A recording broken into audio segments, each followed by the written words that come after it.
Okay.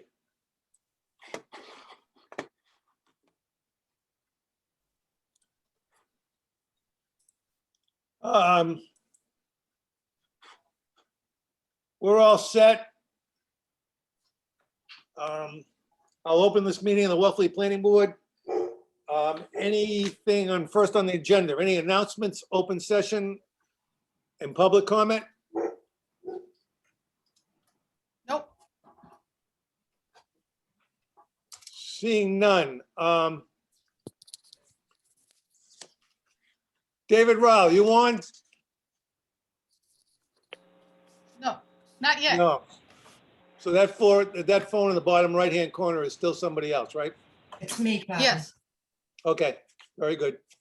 Kurt, it's all yours, or Scott Horsley, one of the two, if he's, Thank I you, don't- Jerry. We're going to be very brief because you've got a heck of an agenda and we really appreciate you putting us on today to you're not scoring any points, let me tell you, Kurt.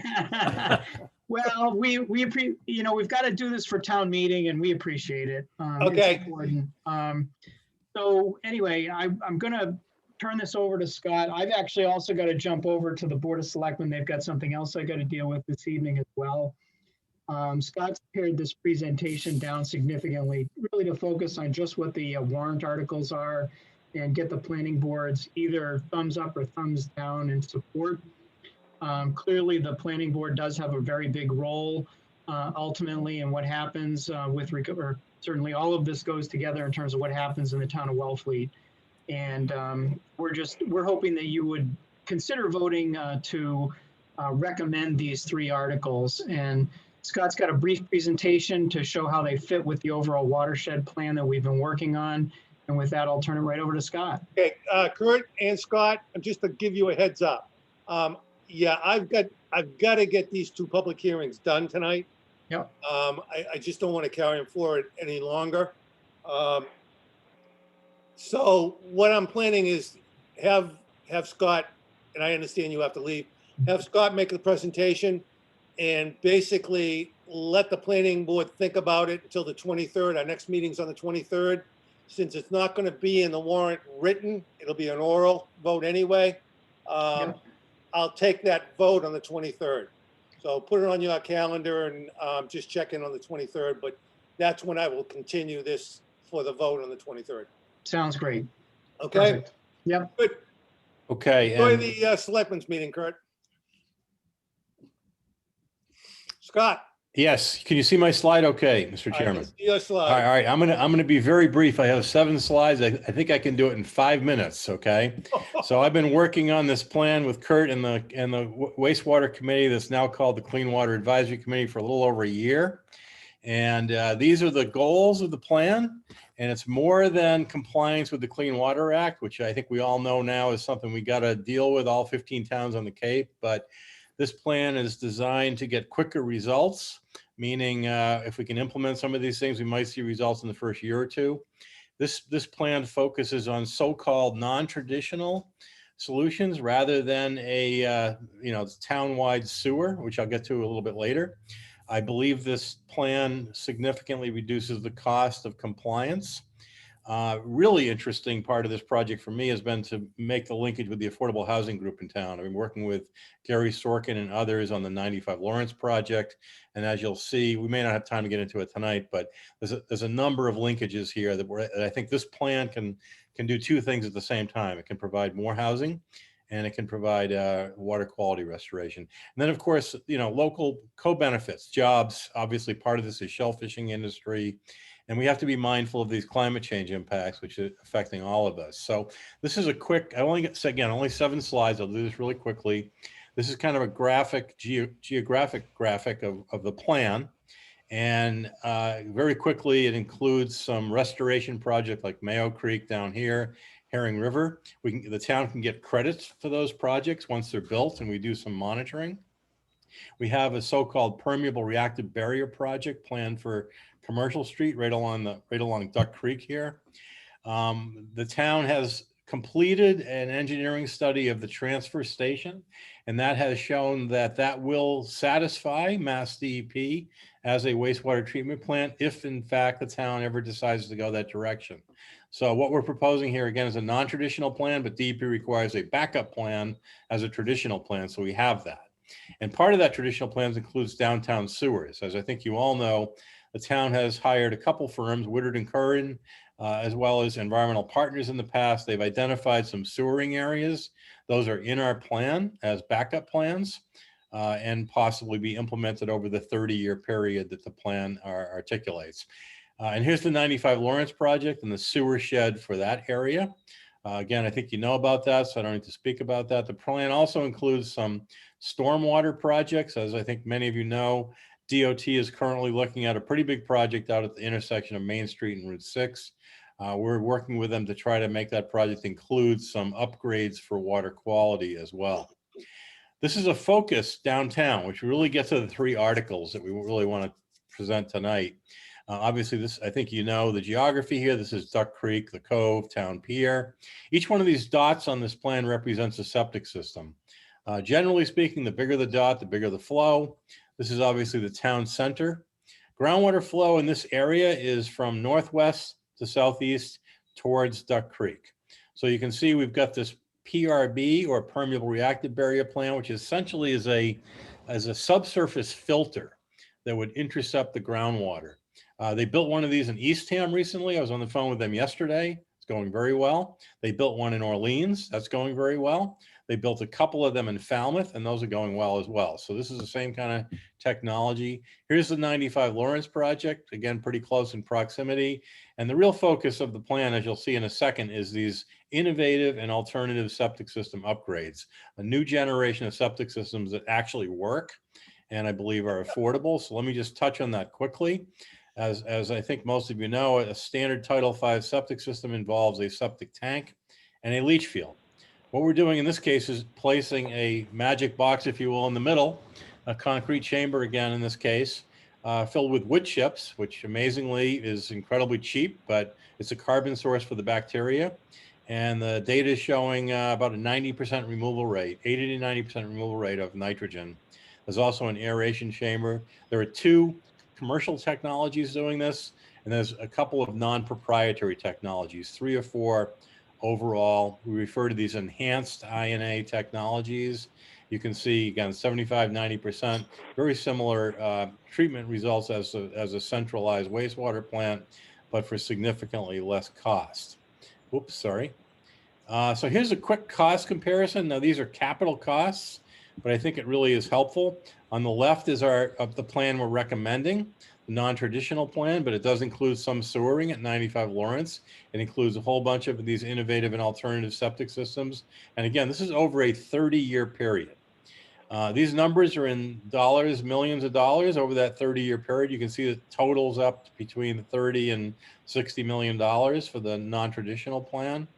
I added a column here showing what percent reductions of nitrogen for each technology, if you will. So again, you can see the big drivers here are the enhanced INAs, the 95 Lawrence project, and the PRB, which in fact are the 3 town meeting articles. What we've done is compared that to traditional sewering costs, much like Orleans has done, Hyannis, Falmouth, Chatham, and we've utilized those costs on a per home basis, which range from around $75,000 or $80,000 per home up to around $150,000.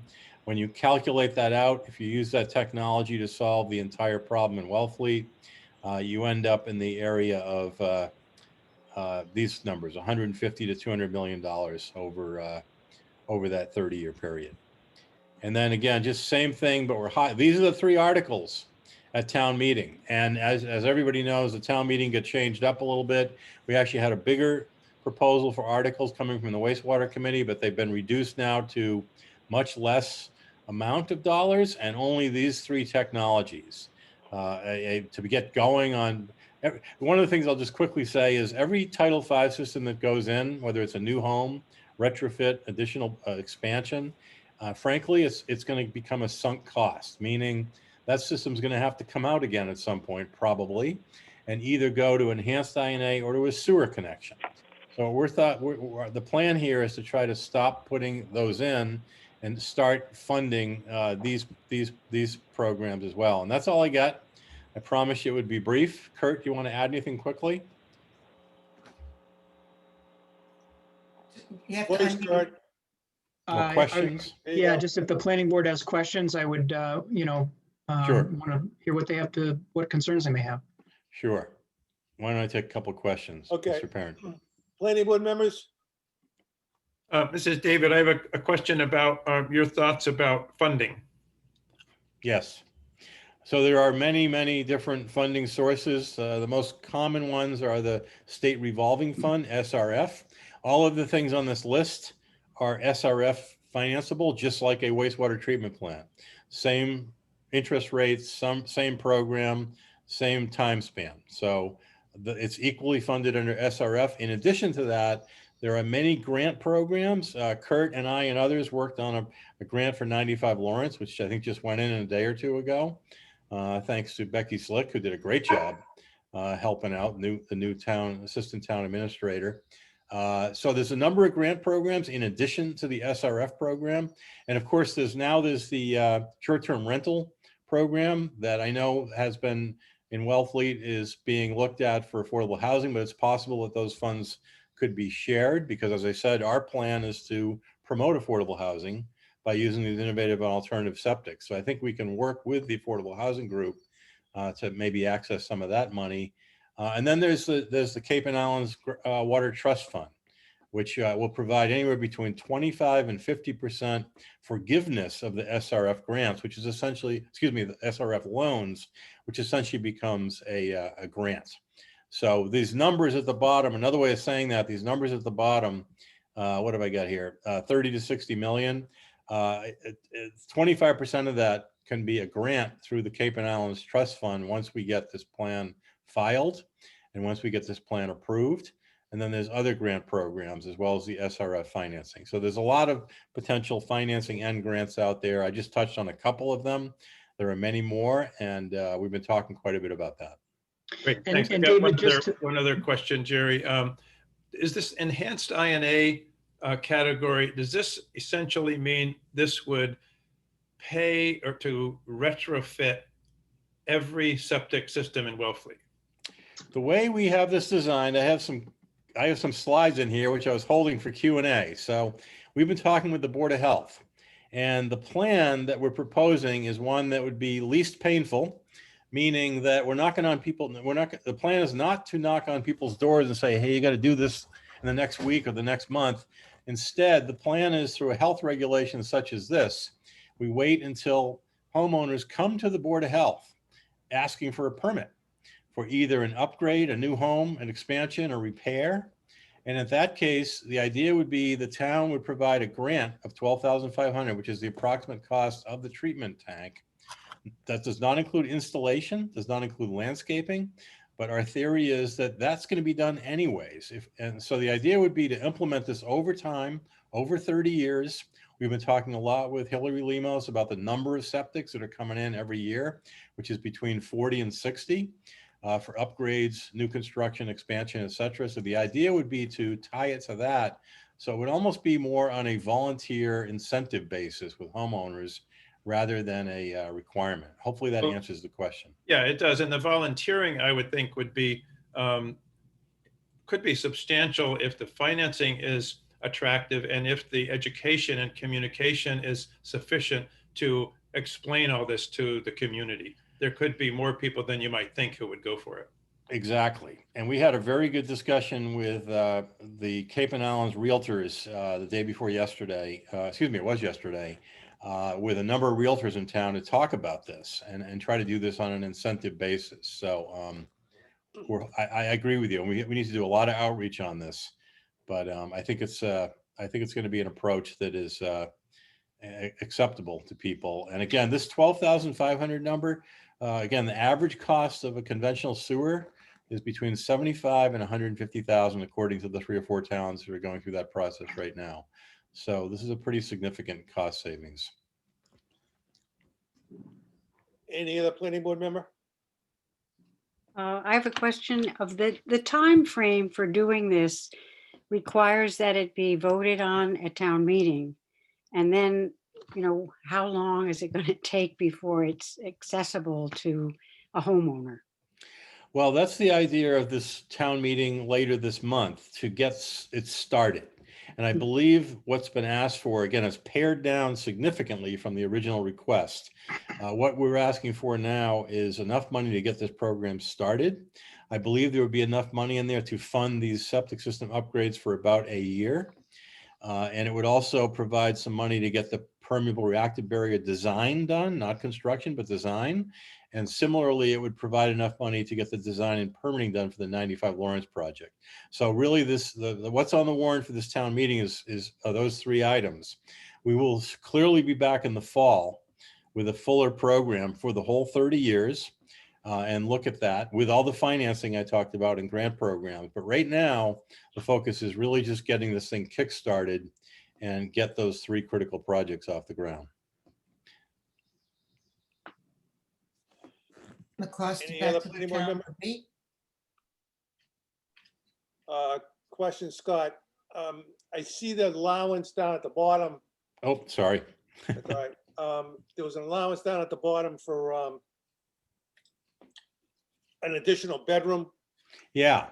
for accessory dwelling. Where's the state on allowing these units at this time? Yeah. So So let I me- am. Let me Sorry. jump in there. Let me jump in there, Scott, for a second. Sure, go ahead. Go ahead. What this is, Jerry, this is actually just a set of talking points at this point with the Board of Health. This is exactly where I hope the planning board will weigh in. Because you should have input into this as far as this ultimately gets tweaked. This is just basically a boilerplate kind of, we think, relatively well thought out proposal, but one that needs input from the relevant boards in town to have input. Should this include real estate transfers? Should it include other elements? Clearly the question about we've got accessory dwelling unit in here. Should it be affordable? Should it be just an ADU? These are issues that I think the planning board has a lot to say about, and certainly this is a draft regulation, and to the extent that you have opinions or the board wants to take take a vote on some of these elements, here's your chance, and you should definitely weigh in and forward that to the Board of Health. It's not our regulation at the end of the day. It's really a community effort regulation. So this is clearly where you guys have some real important input. And I'll just add, we've had a number of meetings, I think about 4 or 5 meetings with the Board of Health discussing this. We've had vendors come in and talk about the different technologies. We've had people from the Barnstable County Health Department come in. And frankly, this will not get acted on until and unless the town votes some money to provide some of this, these subsidies. So there's a lot, as Kurt said, these are just talking points at this point. And, I guess where I was going though, Scott, and Yep. Kurt, of course, is where is the state Yep. on allowing these units? In other words, if the Okay, state has yes. already done it, Yes. it's okay, that track gets a little faster. If the state hasn't allowed it, but we need to move forward with a vote, then we can basically walk instead of run. So I'm just Well, I'm actually, wondering. yep. I'm glad you asked that, because one of the real critical things about this article to fund some of these enhanced INAs is there's 2 commercial technologies, as I mentioned right now, that are achieving like 3, 4, 5, 6 milligrams per liter, as opposed to that 19 you see up here. The existing INA systems that have general approval with DEP are getting 19, and 19 compares to 23 from a Title V, so it's really not that much better. The new systems have provisional approval. We need to get a cumulatively 50 of them in the ground and tested for 3 years to achieve general approval. There are currently about 20 in the ground. I'm also working with the town of Barnstable as a consultant. They're going to be putting in around 15 this year. That brings us to 35. If Wellfleet adopts this money at town meeting and puts in, let's say, 10 or 15 or 20 more, we'll be there. You And then got we'll your have, base. cumulatively, we'll have enough to get to general approval. These can go in the ground right now with provisional approval, but there are just more monitoring requirements on a short-term basis until they achieve the general approval. Just like the original systems that were Correct, innovative systems. correct. monitored Same more. process. So, Yeah. okay. I have a question. Yes, Bonnie?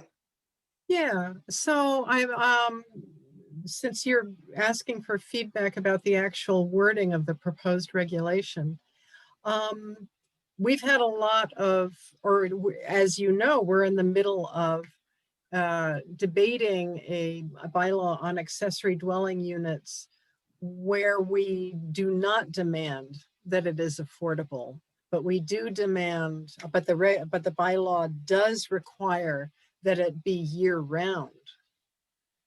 And so I'm wondering whether it would make sense to make the two bylaws compatible, and in C in number 609 and in B in number 610 to say provided it is year round.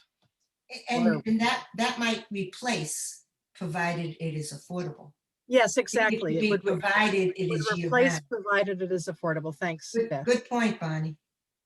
But Yeah, I think by- that's a great, I think by that's a great, definition, isn't the accessory dwelling unit year-round? It is. It's only by definition if this bylaw passes. And if it doesn't, we don't have an Oh, ADU. The AADU would stay in place.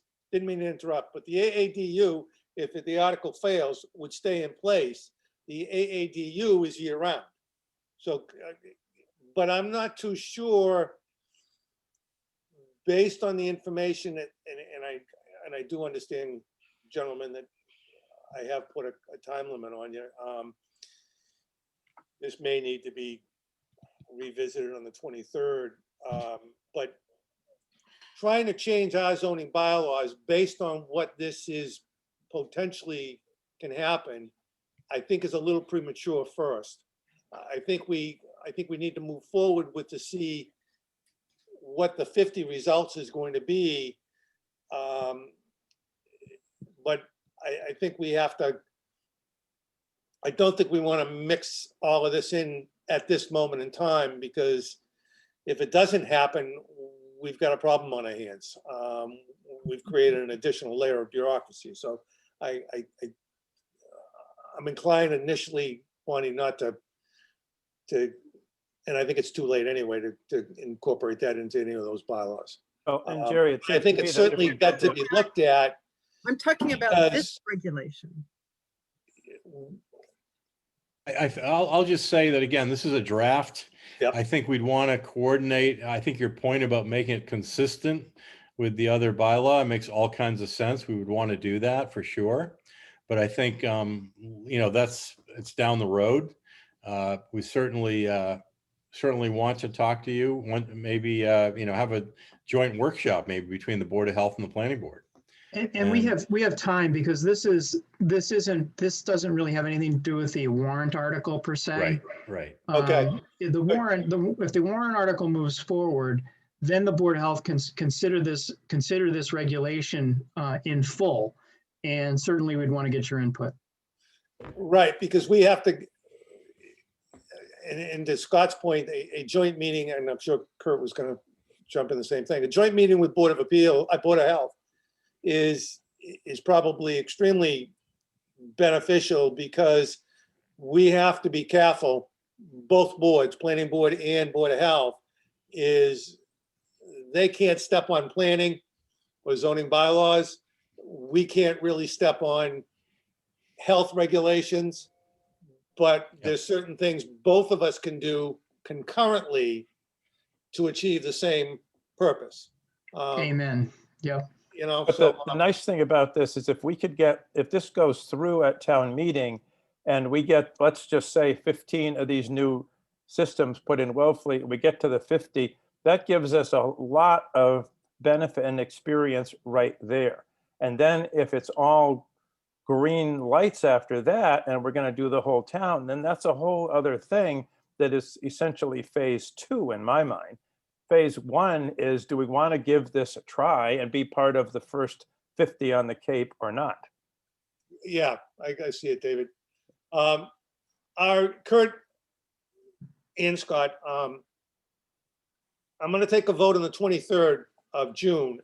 If the board between now and then sees a need for some additional discussion, are you guys available on the 23rd?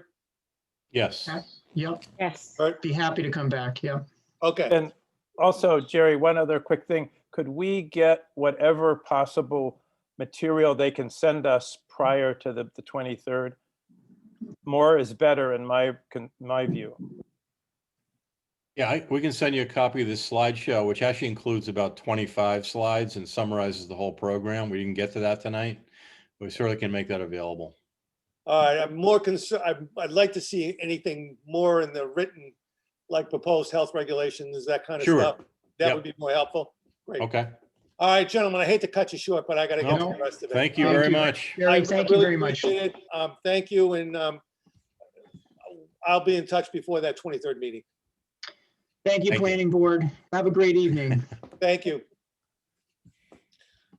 Okay, did David Rowell join us by any chance? No. All right, so we have 6 members, right? Yeah. Yep. Yes. Thank you. Did you fall asleep? No, I'm typing on one computer and having to go over and take the mute off on the other computer. That's all. I Okay. wasn't sleeping. Just keep an eye on me, that's all. Make sure I don't miss anybody. All right, planning board members. We have both articles that were continued to tonight.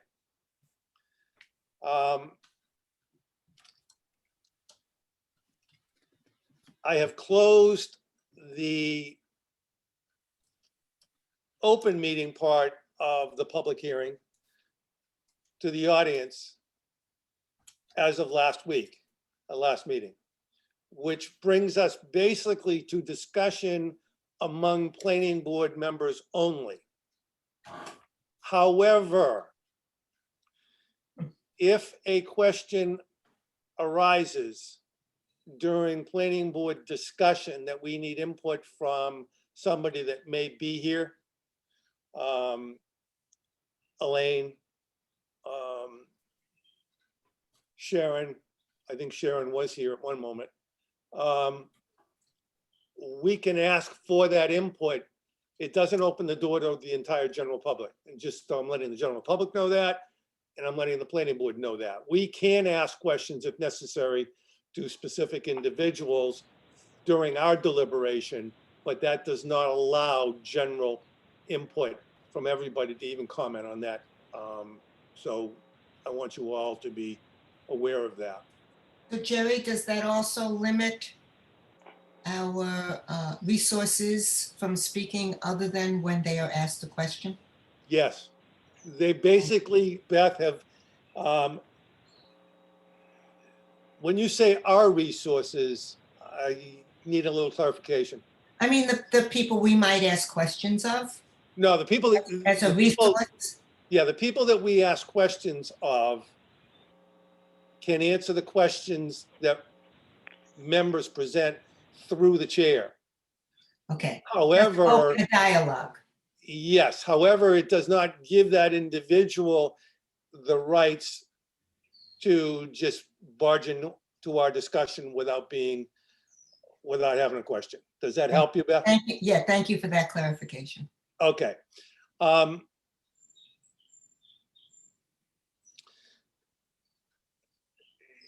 What you have, planning board members, before you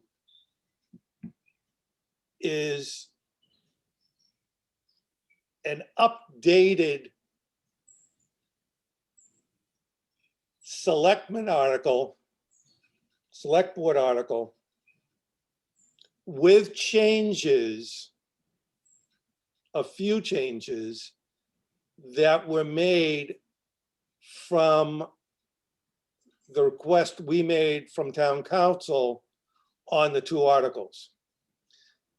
They, if you remember, we met last on May 19th.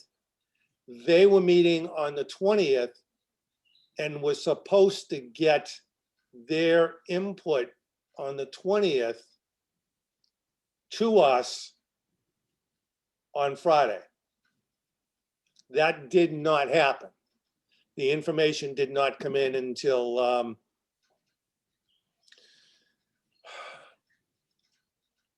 I don't think it hit us until Tuesday of last week. And that's what you had in your packet on Thursday, is the changes they made. So it's going to get a little confusing on, if anybody had read the advertising and what originally was posted by the select board has now been changed in the warrant to correspond to what you have in front of you. I did talk to town council because I had a couple questions on procedure as to what we could discuss. The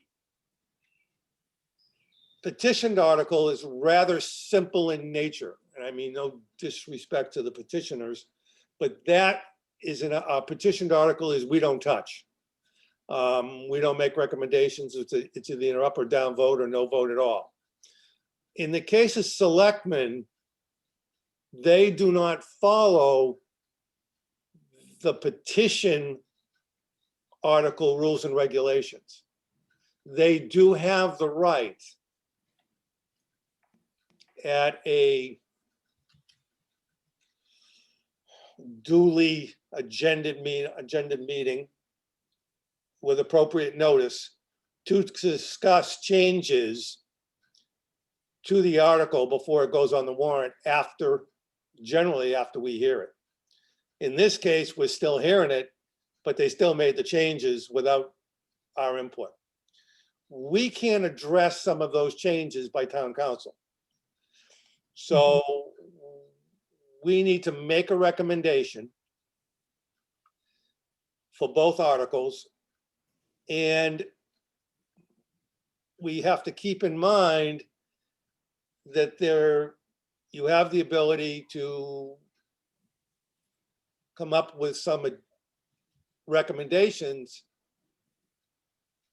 for them to follow, to either add or delete on town meeting floor, provided the moderator does not substantially feel that there is substantial change. I'm going to make an assumption, but I'm going to make that assumption real early right now. I only, because I see Elaine McElroy, Elaine and Sharon. I believe at the last meeting,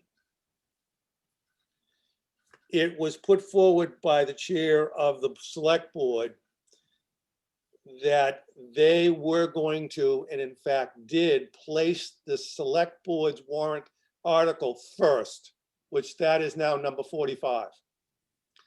The second, which is the petitioned article, which must be on the agenda, on the warrant. No if, no ands, no buts, must appear on the warrant, is now second. What I got, and I believe all the rest of the members got, but I'm assuming that, is that the petitioners have agreed with the select board that their article would take precedent, and that basically that is the article which will be the focus of the majority of the discussion on town meeting floor. So I'm going to ask, before we get into the further discussion, Elaine or Sharon, whichever one wants to answer the question, is that still the correct information regarding your petitioned article?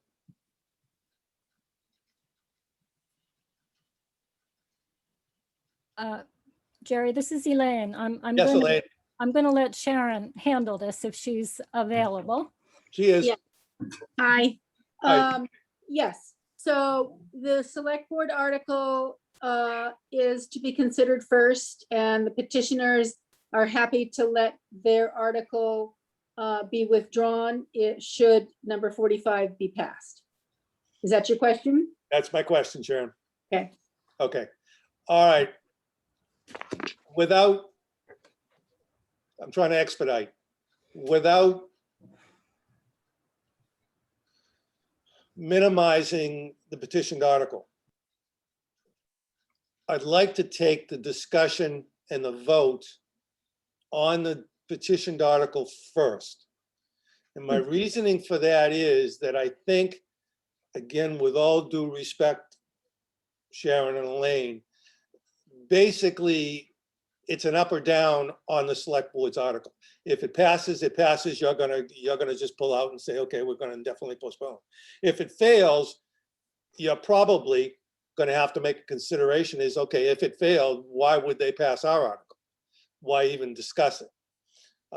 So I'm looking to the board members, planning board members to say, okay, I think because the articles initially were so similar in nature, however, the select board's article has now been updated with some of the town council's recommendations and some minor tweaking on those they felt was necessary.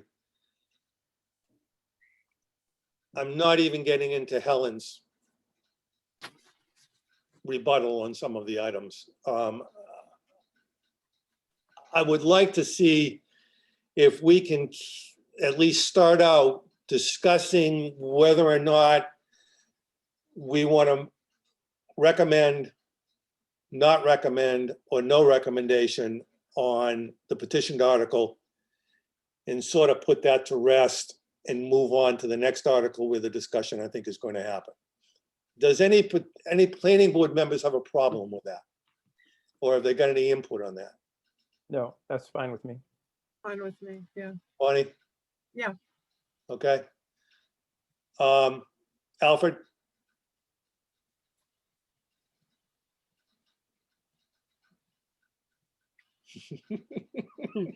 Alfred? He's gone quiet. All right. I'm going to assume that, you know, there's 1, 2, 3. Am I there now? Yeah, you're there now. Now the buttons on the phone are bigger than I can see. Anyways, Do you have any I think problem with that? no. Okay. So there's 4 votes right there. So basically,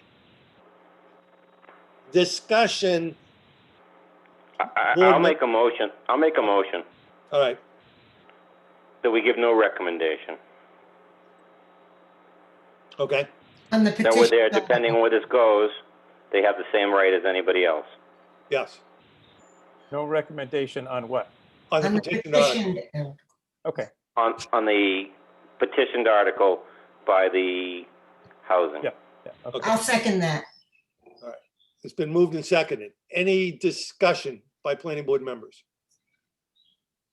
Nope. Olga? It seems to make sense if we're going to have a vote on the select board tweaked article. We have to. Yeah, so just whatever that outcome is what it is. Right. Bonnie? Yeah, I agree. David? Me?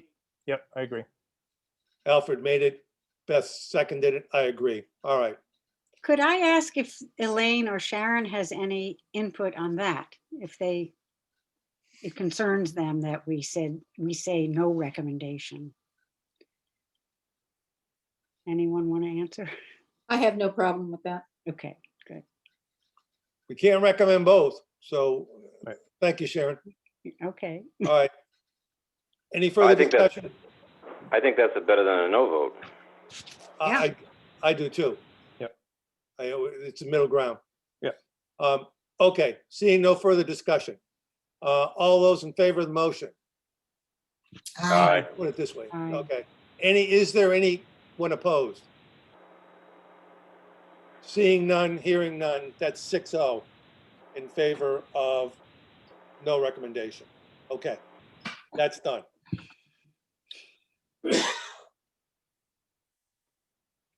Now to the selectmen's article.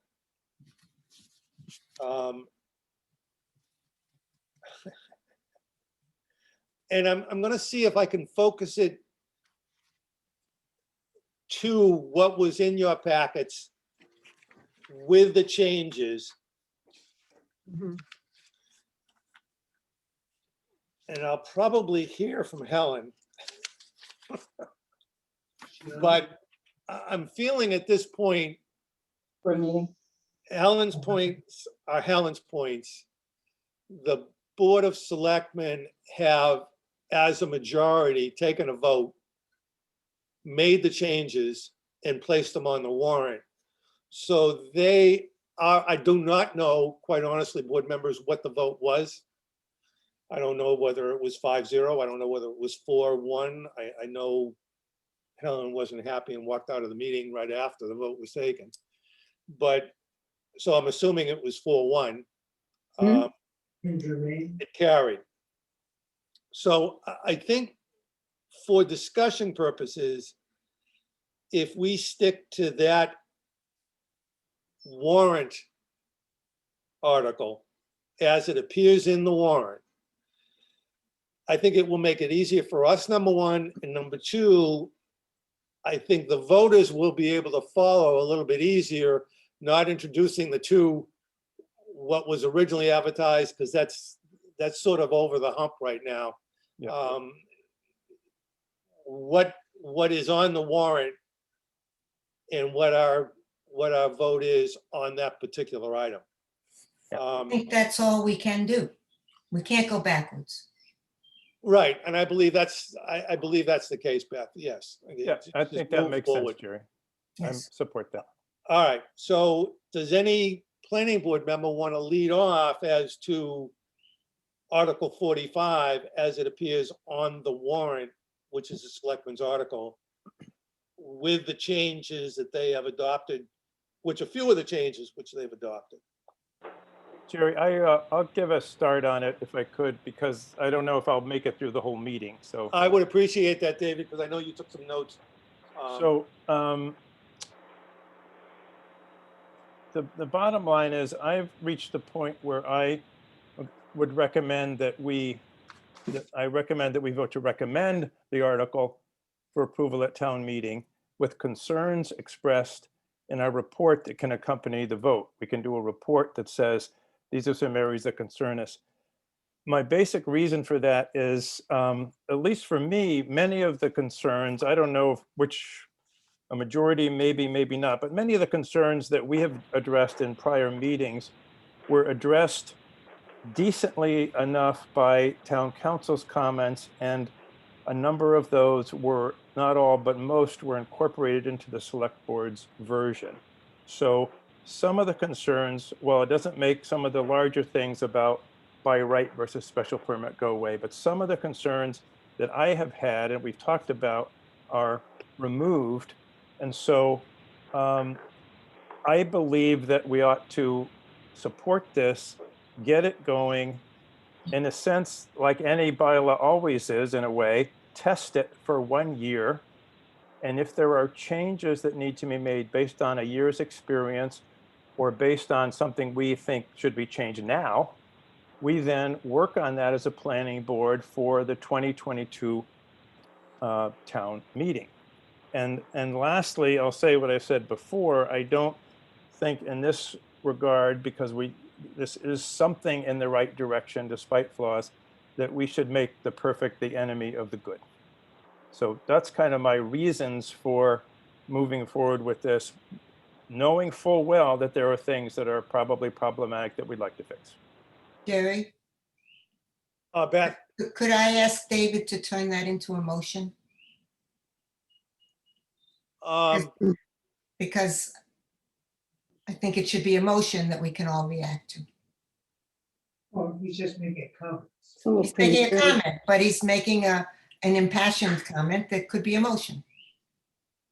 with no, okay, with really no that motion, Beth, if it's seconded, would basically stop. No, we could have discussion. We No, discussed, no, you have discussion, but the discussion would be to the Vote on his motion.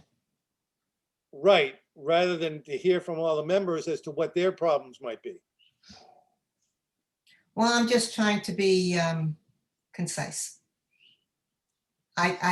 So I totally agree. I can't stop totally you from agree making with a what motion. David said. Yeah, It's impossible to vote against it, even though it's flawed. So, okay, well, so all right. I'm ready for a motion to move it forward with reservation and looking at it over a period of time for modification All right, so, if needed. But where, Jerry, yes, through you to Beth, where is the timeline, Beth, on any modification to this? Because it's not our article. So depending on who thinks it's good, bad, or indifferent, where is our place and when is our place going to be to step in if it isn't what it's supposed to be? Well, can't you we gonna always go to town meeting with a proposal of our own? Oh, I don't disagree with that, Beth, but it's whether or not I get your point. I mean, and I'm just going to throw my one concern out is the fact that it's still by right without the zoning board being Well, and I agree. the rest of the stuff. I believe good, bad, or indifferent, you could clean up or you could live through. My And I real agree with concern is the by right, and I'm having a real hard time with that. And That's all. And I don't understand that rationale of it being by right. I wish I could get my head around that because it should be by permit and it should be very clear what the intentions are. But I also know that, okay, I gotta stop. What we've got is you've made a motion. no one's made a motion. Oh, I just thought you were gonna make a motion. No, I suggested that David turn that into a motion. Oh, okay, all right. We don't have a motion. So this discussion is fine. All right, go ahead. Keep on going, guys. I mean, I don't disagree with you with what you're trying to do, Beth. That's not my intention here. My intention is very clear that once you open the gate, it's going to be hard to fix this if our fears are correct. If our fears aren't, then that's great. So, but I think our fears are correct. But can't we somehow stipulate that we'll collect data and report back to the town with our concerns that it not be by right, that it be through permit? And we'll collect data and report back and maybe make a change or recommend a change. I agree with that. The problem with that is, in my opinion, then the planning board is going to be stating that the bylaw is wrong and we need to change it to where it doesn't work the way it was implemented. And I think the fact that it's by right, the idea is not to have any control over it. And at that point, we would be asking for control over it. And I'm not so sure that's going to be where the petitioners or the Board of Selectmen want this to go, because obviously they haven't considered that even after we've mentioned it multiple times. Multiple times. But here's, Alfred, I actually think that we'll have a better shot at having those changes accepted if we recommend this as it is now, even though I agree with you about the by right thing being the biggest concern, because then it will be on the books, it'll move forward.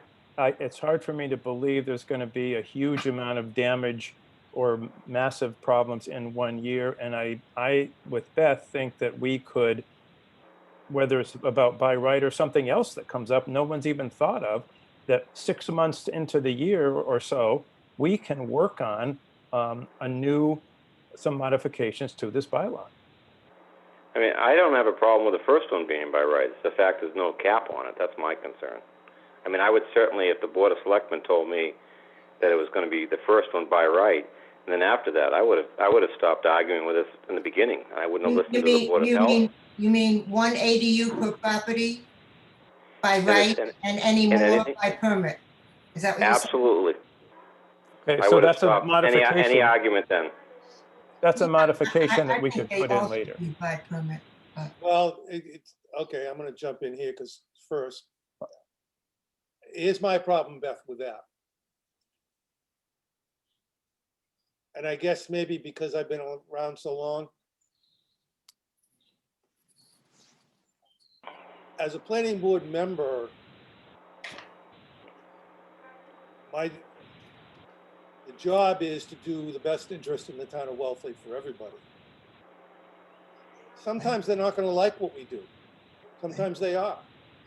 In the past, they've been very successful, almost 95% of the time. But this, and I'll say it, it's a public meeting, this isn't a to me, it's not a popularity contest. So consequently,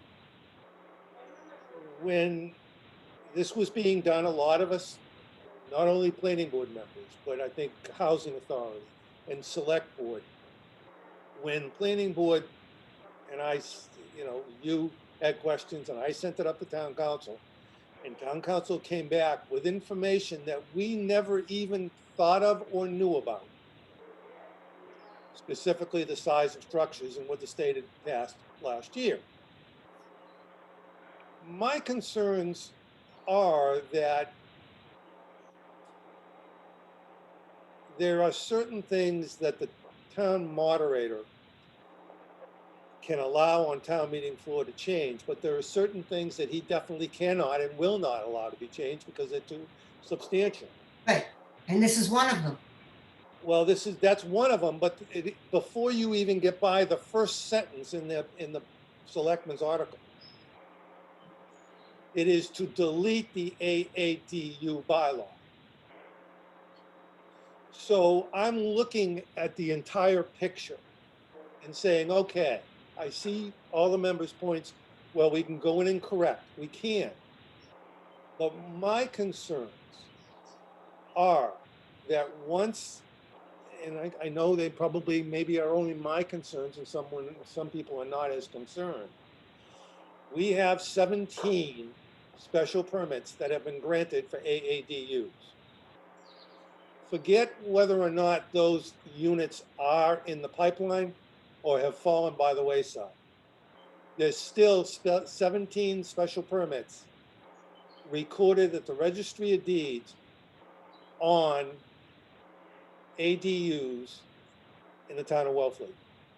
The minute this bylaw passes, majority of those people are going to go into the full marketplace and request that the Board of Appeals delete their special permit and automatically go to a full market rate rental. There are going to be, without question, a couple that are not going to do that. But the majority, in my mind, with the capability of what this leads to,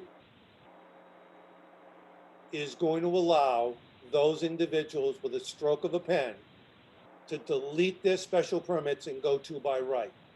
The minute they do that, even if we change something in the future, that's a done deal.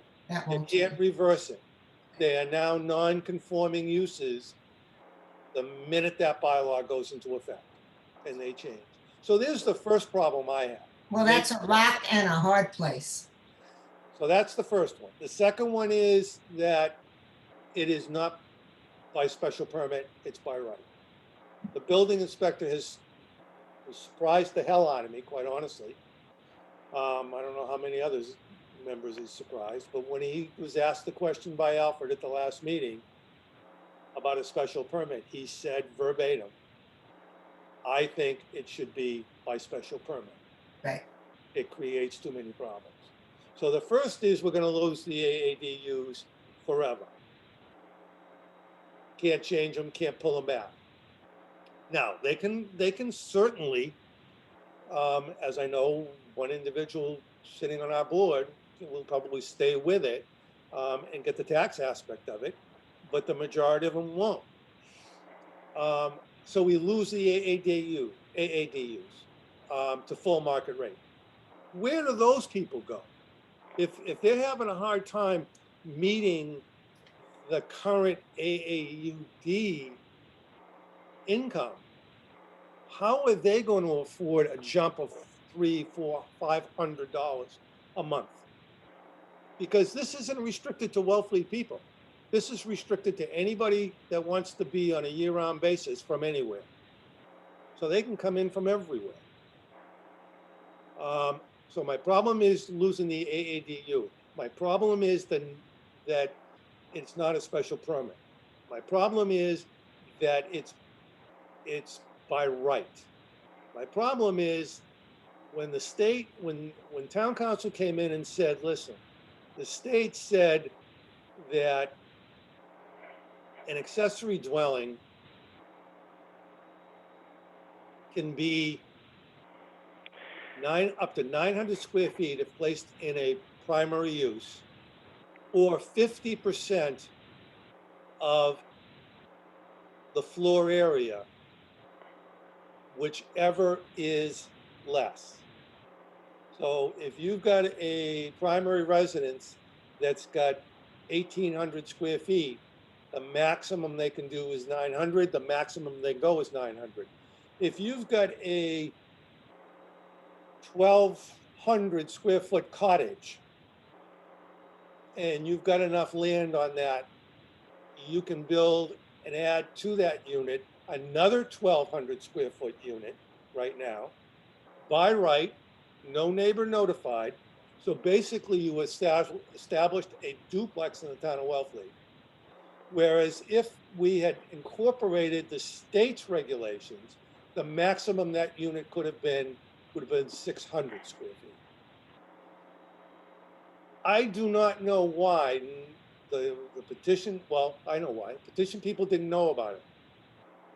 But the select board did. And they had the chance to possibly say, listen, thank you, town council, for weighing in. Thank you for the advice. We should probably look at that aspect and say, you know, to Alfred's point, if you want to add on to your present primary use, and it's anywhere from 600 to 900, maximum 900 square feet, you're not going to really upset as many neighbors. That maybe could be by right. But they could then say, if you're going to build a freestanding, we'll give you that by right. But if you're going to build a freestanding unit, we're going to allow you one unit by special permit, maybe two, but that's going to be by special permit. So I agree with David Mead that there are certain things in here that they picked up from town council, but the true crux of my problem is those factors that I've just mentioned far outweigh, and I think they can be cured. I think they can be reestablished next year very easily by going in and saying, okay, fine, we're going to reduce the by right to, if you put it onto your single family dwelling and don't go over 900 square feet, we're going to reduce it to one unit by special permit. So there's a lot of, you're opening the door, and I think the door is getting too wide that people can take advantage of it, especially losing the units. And the other problem I have is that I'm very happy.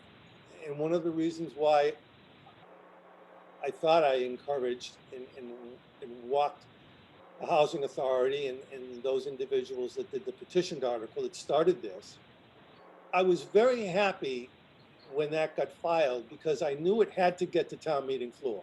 I didn't assume that select board would stick their nose into something which I believe should have been left to the planning board, not to the select board.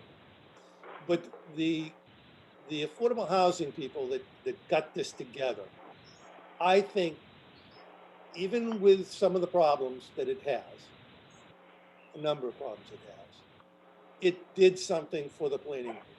put it on town meeting floor. And it gives the planning board a spectrum to look at and listen to a discussion of 200 people that we would never, ever get to any of our meetings when we change the zoning bylaw. We have the attention of 200 people at town meeting and their input to see what they think about this and to react to it. And Jerry, also, we have their attention to look at our report that goes with our vote, where we could address all the issues you raised and some other ones. Well, I think David Mead, those issues, I certainly am going to strongly recommend that even if the vote goes in favor to recommend, Yeah. that those issues are certainly there. I don't know if we've got a number of, the only problem is if we don't have a number of people who want to put that in, we don't have a majority, then it's left to whomever planning board member wants to stand up and say, okay, here's my particular problem, like I just did. Yeah, but you can't, that would be substantive. No, I realize it can't be changed. In other words, the 4 items, let's say the by right for the addition to the house, by special permit, by only 1 unit. Don't delete the AADU yet. Those three items are sufficient enough to me that my vote will be a no recommendation, not to recommend or not to turn it down. I want to hear and stay arbitrary, just like we did on the first one. I want them to know we have problems. There are some good points in the bylaw. There's some bad points in the bylaw. There are some major concerns in the bylaw, but I personally want to hear from everybody on town meeting floor that wants to speak to it as to what their feelings are. So that's my take, which is similar to Alfred's, I guess, but it's like right now, it's gut wrenching to go against a multiple dwelling, accessory dwelling, but that door right now is just too open. And we worked too hard to get these 17 units. And I hate to see them go by the wayside forever. If the bylaw gets changed, you can't bring them back. So whoever pulls a building permit, even if it takes a year or 2 years to build, is protected until we do something in another town meeting to correct it. I disagree with that, Jerry. All they got to do is a perimeter plan. What's that buy them? You're absolutely right. You're absolutely, I forgot all about it. That's what just happened in South Wellfleet. Yes. So how many years did they get then? I think it went from 2 to 3 years, didn't it? It did. I tried to put you on the spot on that. The other thing, thing I would like to make a statement on, or a fact on, is for some reason we don't trust the zoning board anymore. The zoning board has done the AADUs. They've passed, to the best of my knowledge, all but one of them. The one that they did not pass, the gentleman couldn't make a straight story. He basically said he was going to rent it out for the summer.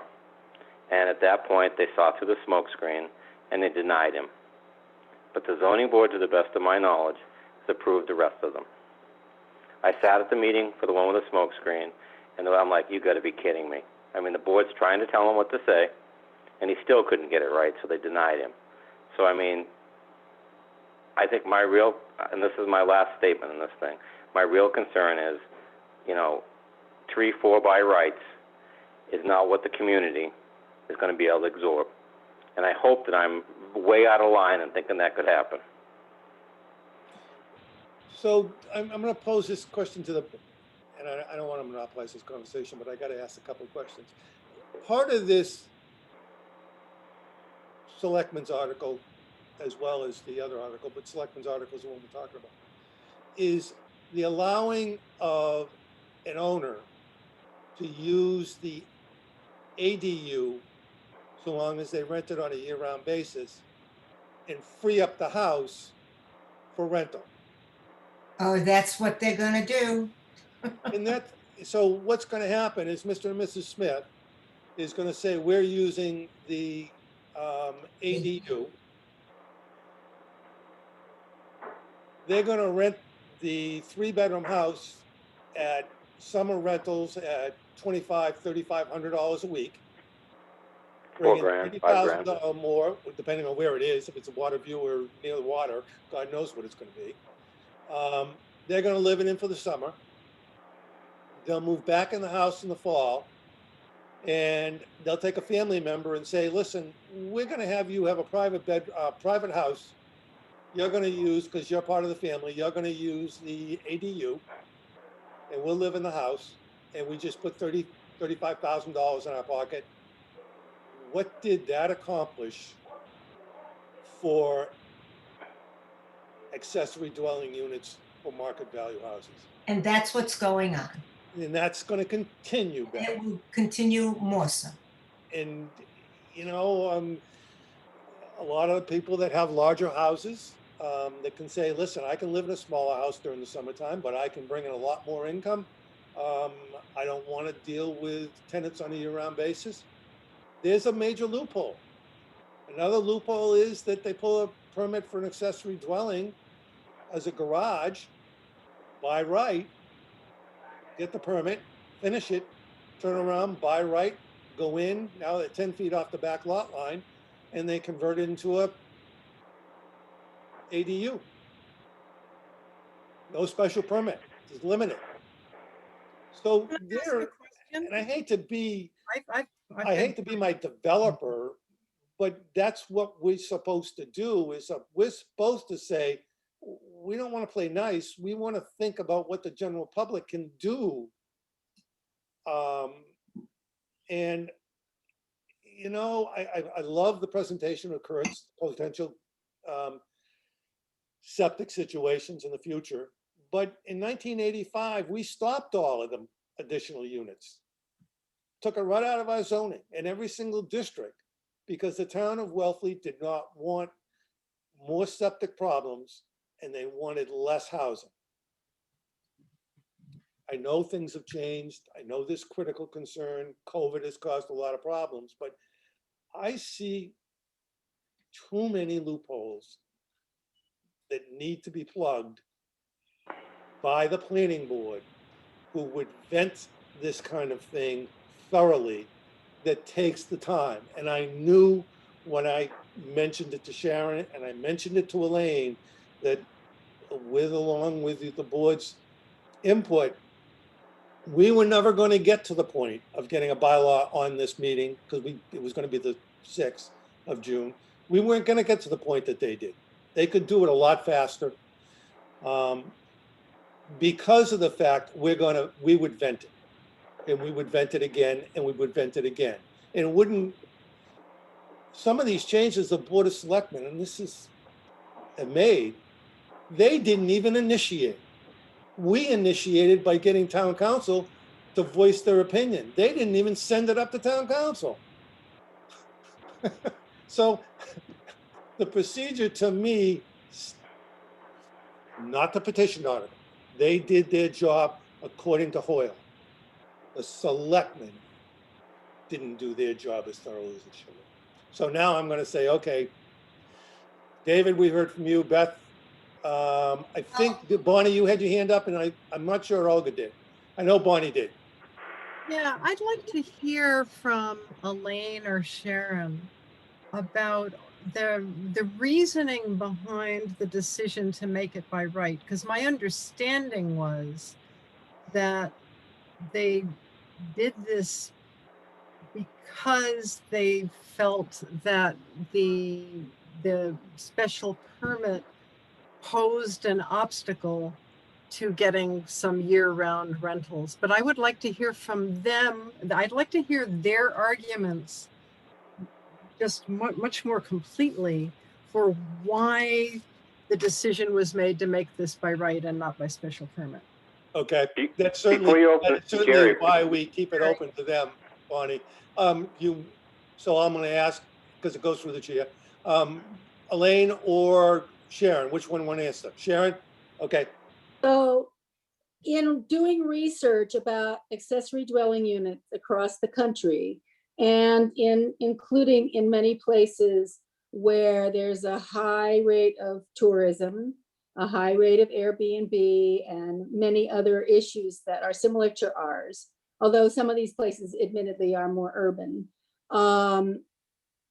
It was clear across the board that when special permits were required, you had many fewer ADUs, and that when you lifted that restriction, you had more ADUs.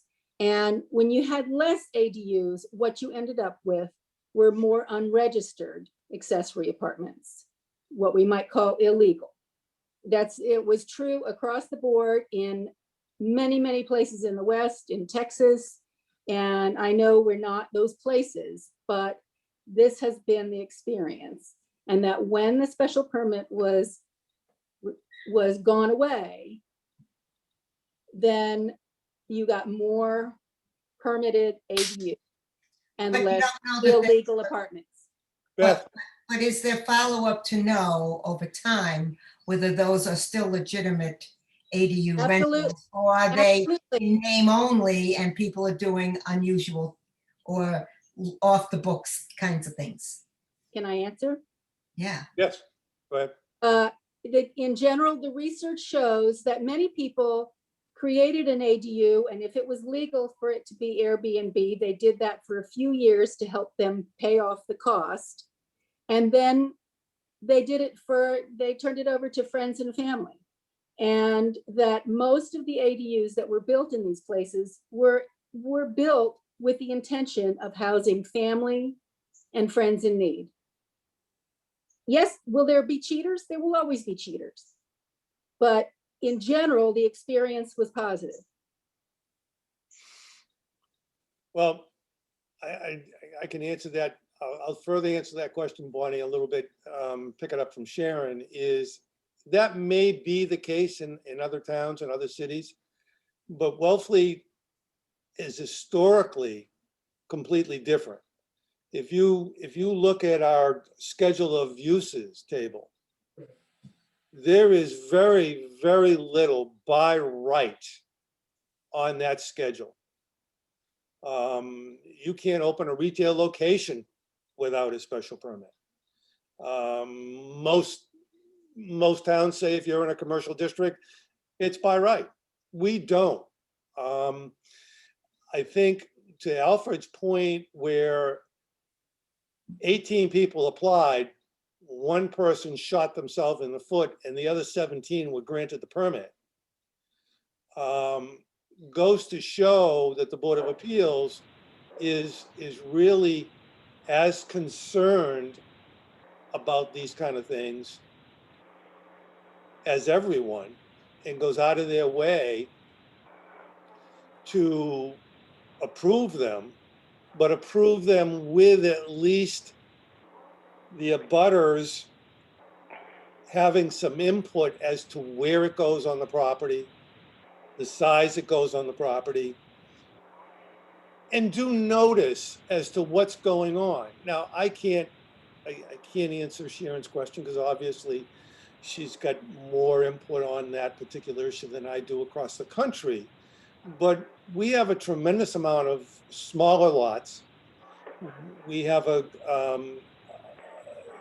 so special permits are really needed. And we have loopholes in our zoning that says you can put an accessory structure 10 feet off a back lot line. And if somebody's already got a pre-existing use and they're 15 feet or 20 feet off their lot line with a house, and all of a sudden they got another unit, it's sort of like, gee, what can we do to try and do it?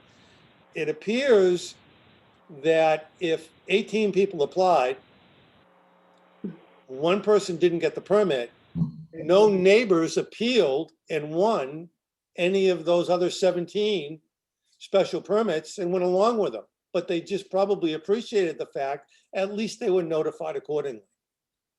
So I think it's historical in Wellfleet that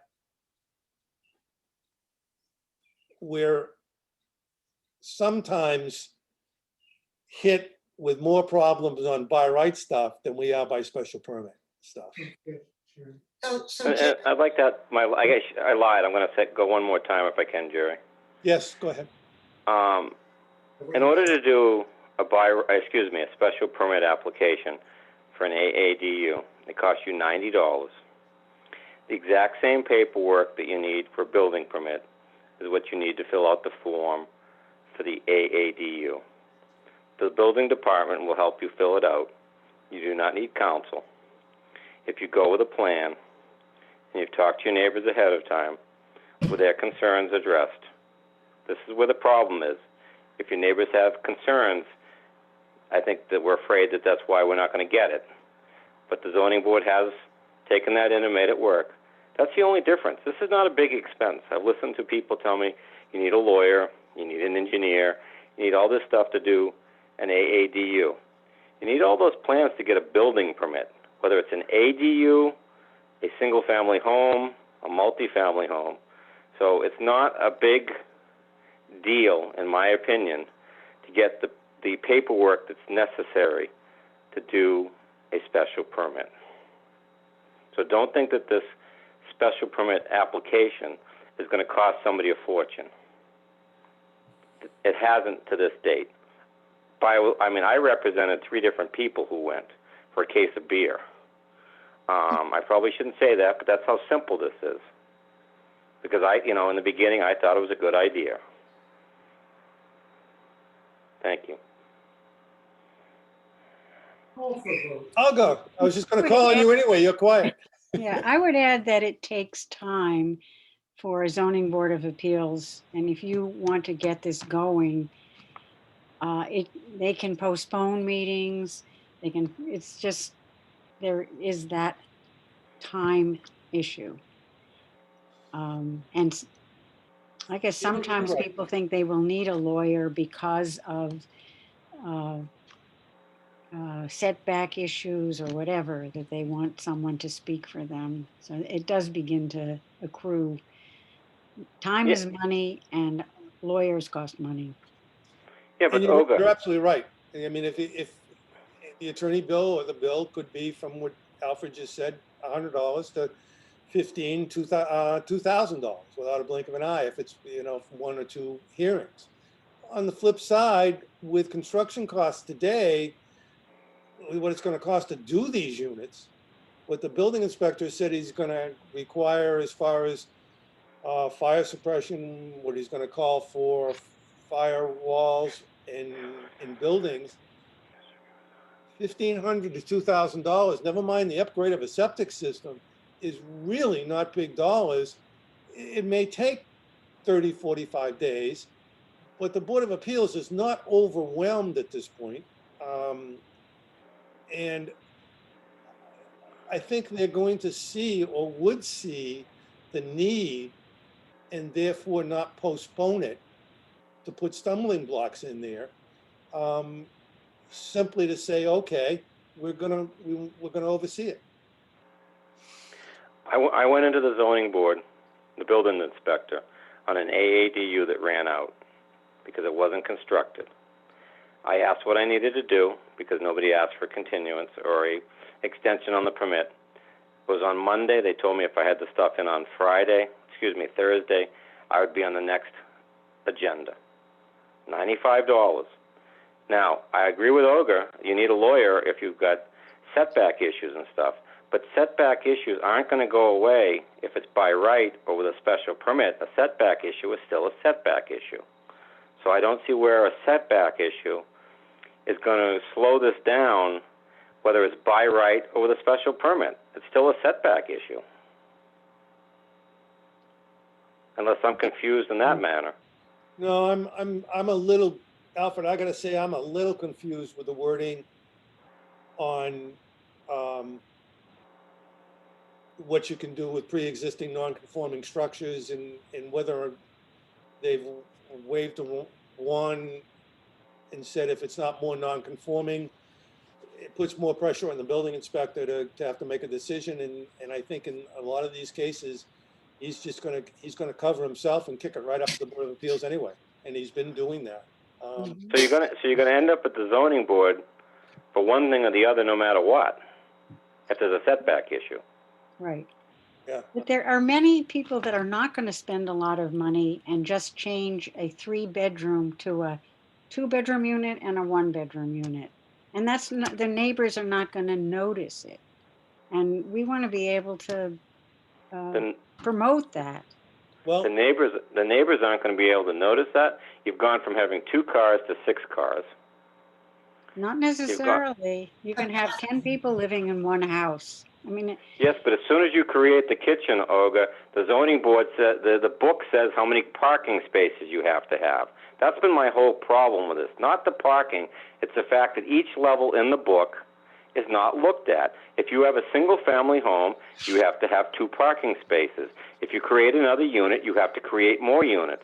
If you have a 10-bedroom home, I will not disagree with you, you still only need 2 parking spaces. But each time you get a permit for another unit, you have to go and get parking spaces. There's a whole bunch of mechanisms that you need to acquire.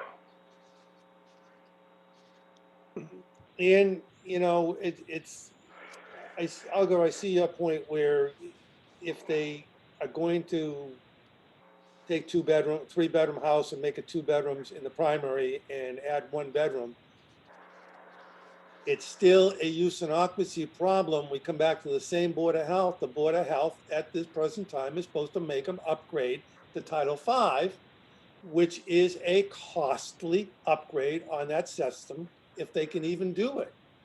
I mean, and I go back to the same point, if you made something like that by right, so long as the addition was small, and then said special permit on the freestanding unit, a lot of my problems, probably half of my problems would go away. David Mead, we've kicked around what you were thinking. What are you thinking now? I'm in the same place I was at the start. Okay. And my reason is that I believe these are all completely valid concerns that we've raised before and fleshed out a little bit more now in some cases.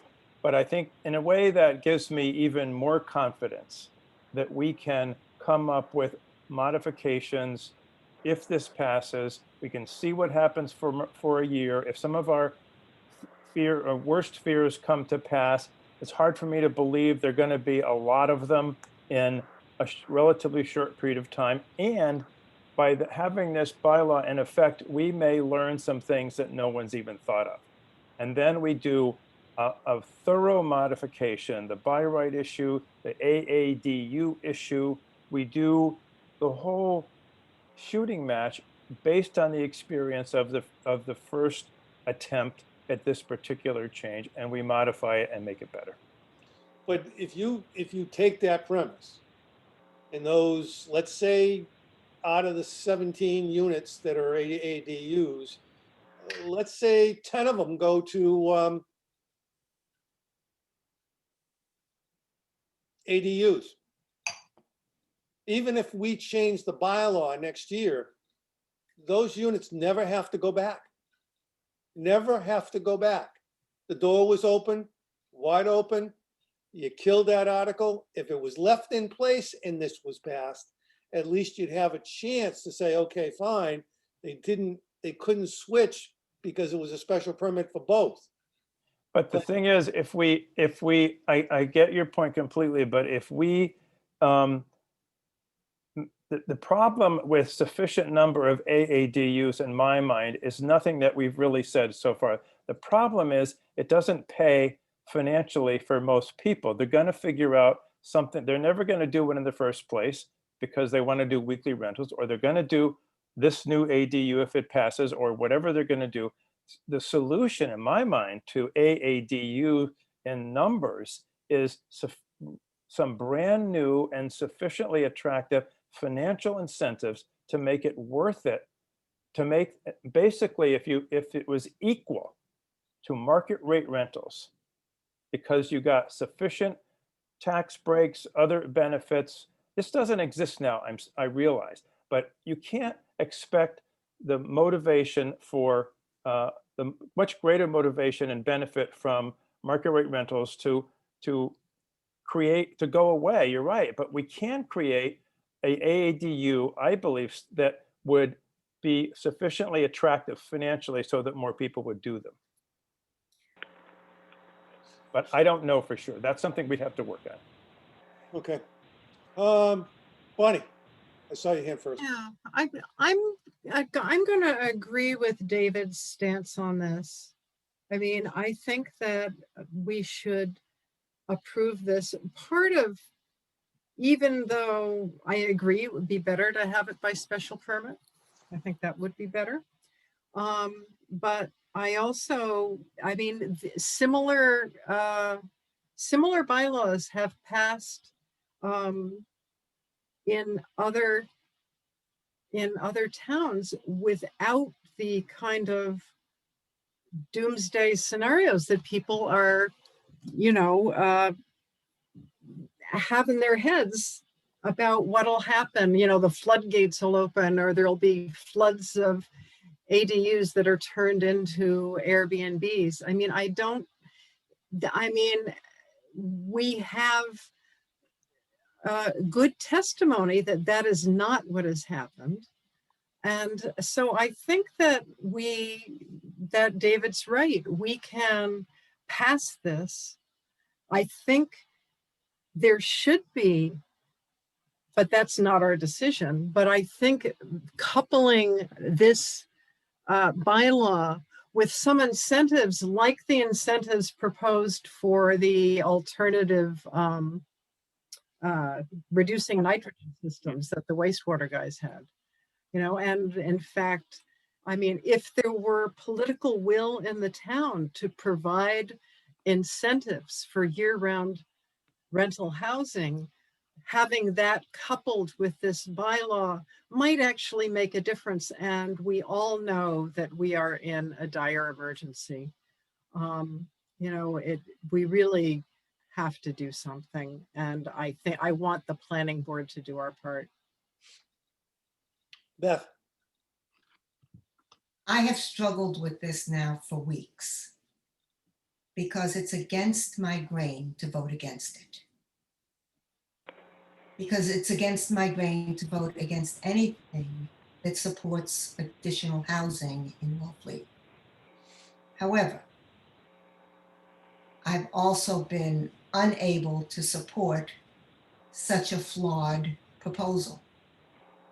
So I've been going back and forth and really struggling with where I personally can hang my hat.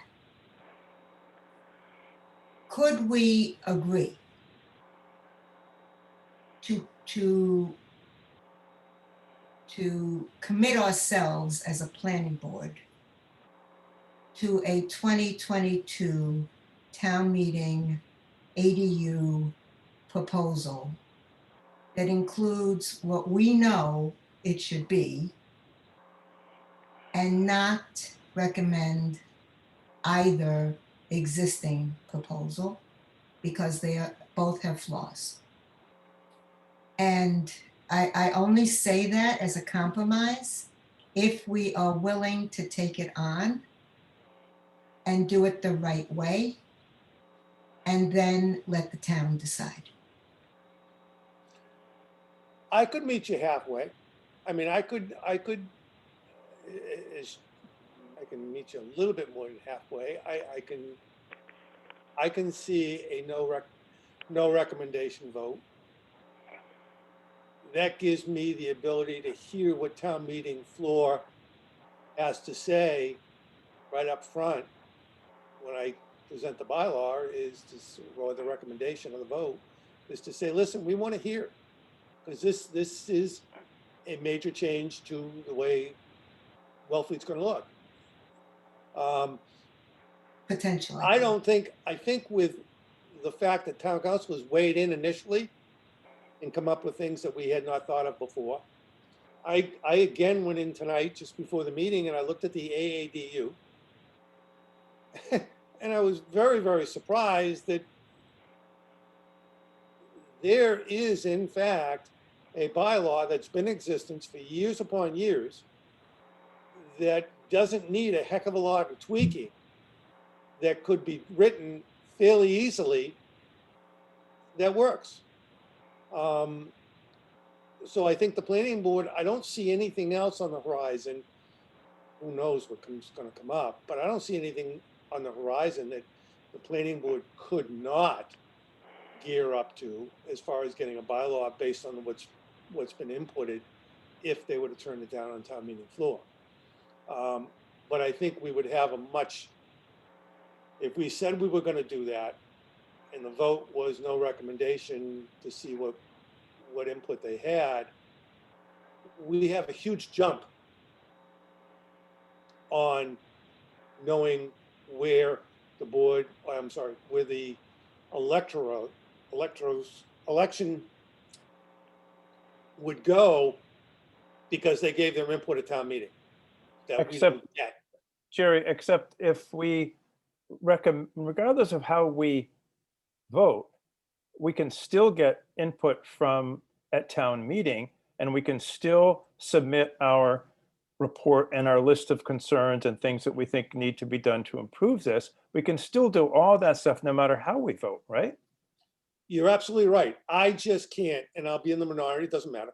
I just can't take the giant leap, as good as it is, and I'll take the egg on my face. I'll take the wrath of whomever. I do not think it is in the best interest of the town of Wellfleet as it stands at the present time. That's all. You know? And And it's, my concern, Jerry, is once it's passed, once it's a bylaw, even though we know it could be better, changing that bylaw can be difficult. yeah, because as Alfred said, and he's right, I mean, I didn't think of it. All they do is anybody that's thinking about doing it, wants to freeze the zoning, they come in with a perimeter plan, it freezes the existing zoning even while we're working on it for 3 years. So they're under by right for 3 years with no notification and no special permits and nothing. And once those ADUs Oh, God. revert back, you're not gonna get them.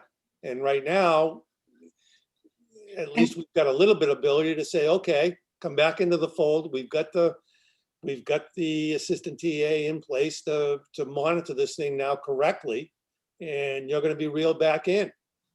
So regardless of what we recommend, whether we recommend it or we don't, or we recommend against it, the town is going to vote on it. And whatever they vote is going to hold. That's correct. So it's really about our conscience and our reputation, and our knowledge. Yeah. And then it's up to the voters to decide what to do with that. Exactly. We can make the best bylaw that I mean, I remember the time when they passed the new zoning bylaw on town meeting floor about the National Seashore. And we worked concurrently for almost a solid year, meeting after meeting after meeting, with size of houses and site plan review. They passed that article and turned ours down. You go to town meeting with what you feel is the best interest, but it doesn't matter. Most of the time they follow, but town meeting is the final say.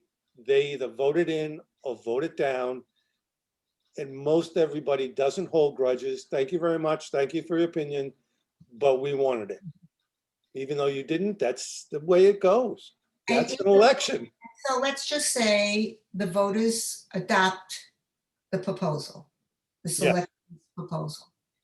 That doesn't stop us from moving forward to improve it if we're so inclined. And coming back at another town meeting with an amended proposal.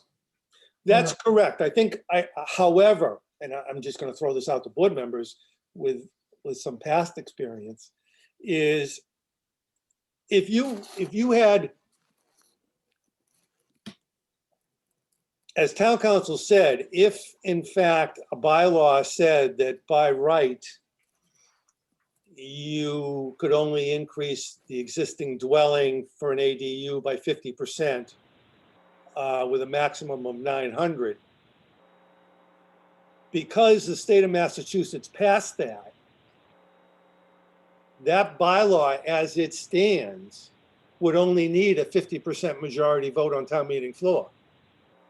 Because it's not in the bylaw, that bylaw is going to require a 2/3 vote. Much harder to get. Aha. So if, Was that on purpose? huh? Was that done on purpose? Do we know? Did they write it that No, way? what happened is nobody knew, I'm sure. And if they, So it wasn't they purpose. won't admit it, but no, they will admit it. I'm sorry, they will admit it. I know the two. I don't think neither Sharon nor Elaine or anybody on the housing authority that put this article together knew anything about the state passing that regulation last year. That purely came from sending it up to town council and coming back and saying, hey, by the way, Yeah. if you do this, you only have to worry about a 50% majority instead of 2/3. You know how Wow. much easier it is to get a majority vote on town meeting floor than 2/3? Oh, yeah. So I think, now to answer your question directly, Beth, if the vote on town meeting floor is 2/3 for and 1/3 against, we now are just right on that fringe to say, you know, we may want to tweak it. But if the vote is overwhelming to pass it, then I think that's a signal to the planning board to say, okay, don't touch it, leave it alone. We don't really need to tweak it. We've discussed it. Nothing really reared its ugly head on town meeting floor to change our mind. Jerry, I agree, it might be a signal, but we don't have to pay attention to that signal. As you said earlier in the meeting, we don't have to go with what's popular. I believe we can still say, here is some data for what happened in the first year or didn't happen. Here is the rationale for why we think this bylaw that was passed, if it's passed, should be modified at the 22 town meeting. We can still do that, and it will be on us, like it is on anybody, to write an article and make a convincing case.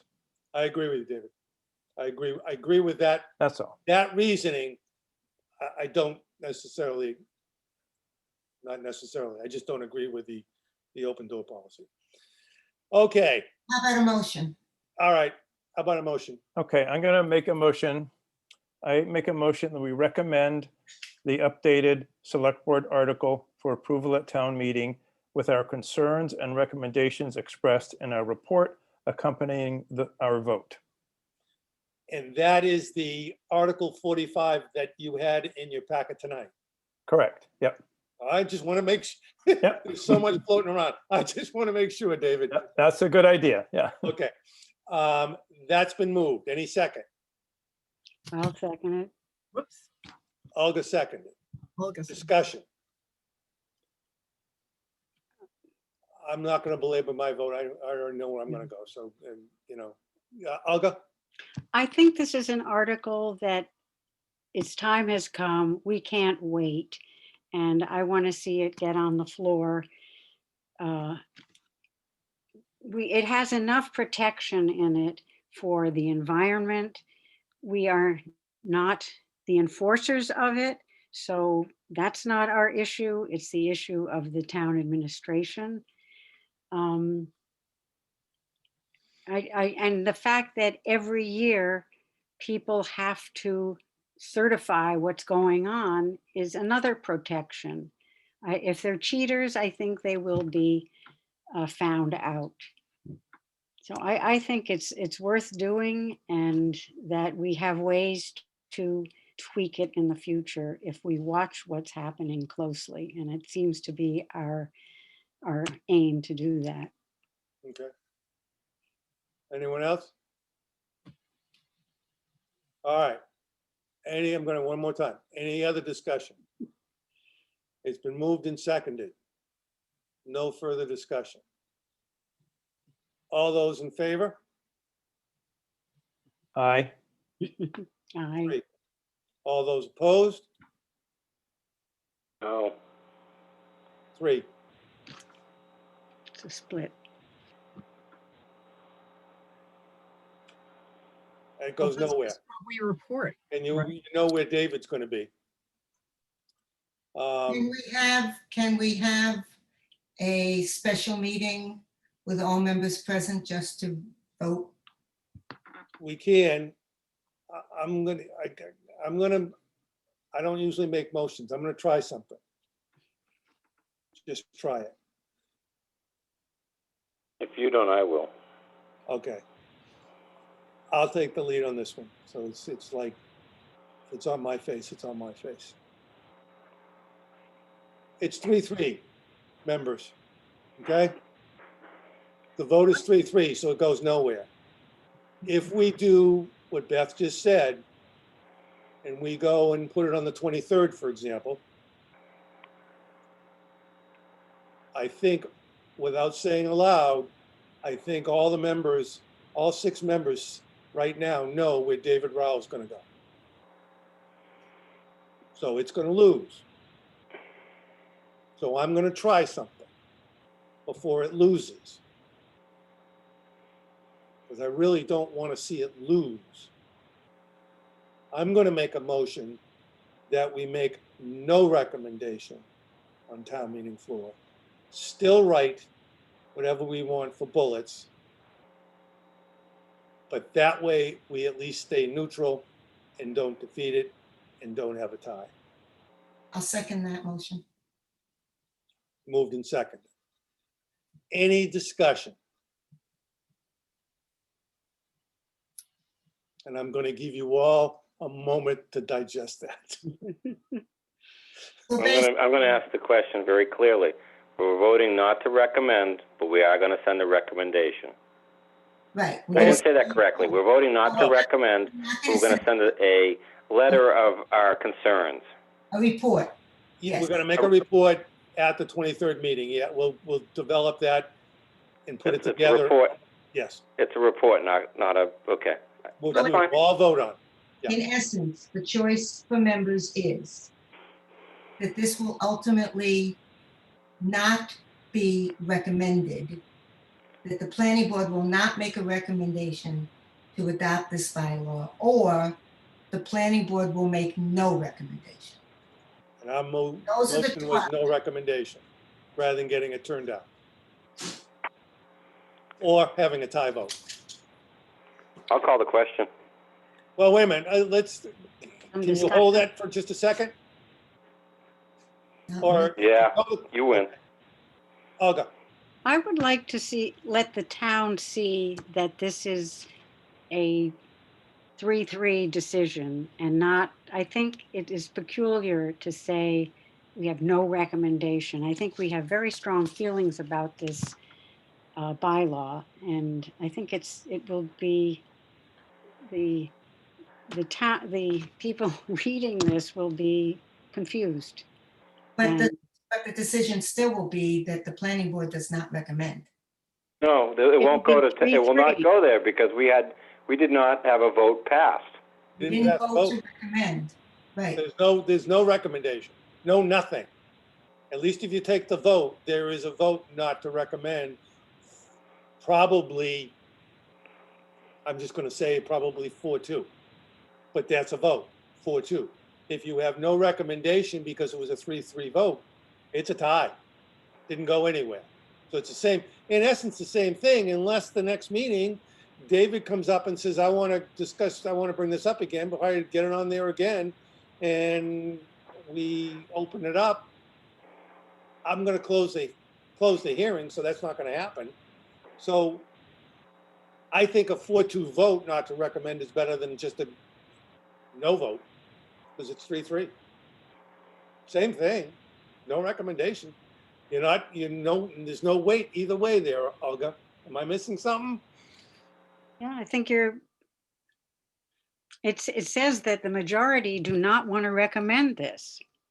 No, right now, there is no majority in either way. This- The majority is to not to have no, Right now, it's a Recommendation. 3-3 vote. There is no vote outweighing one way or the other. There's Well, no right. vote to recommend. There's no vote to not recommend. So the right vote to now, there's no vote. recommend was 3-3. Right, so it's 3-3. It's a tie. Doesn't go It's a anywhere. non-vote. It's a non-vote. It goes 3-3, but it shows everybody on town meeting floor, you had 3 people in favor, 3 people against. And if we Say we have vote, no recommendation, So it doesn't show town meeting anything, Jerry.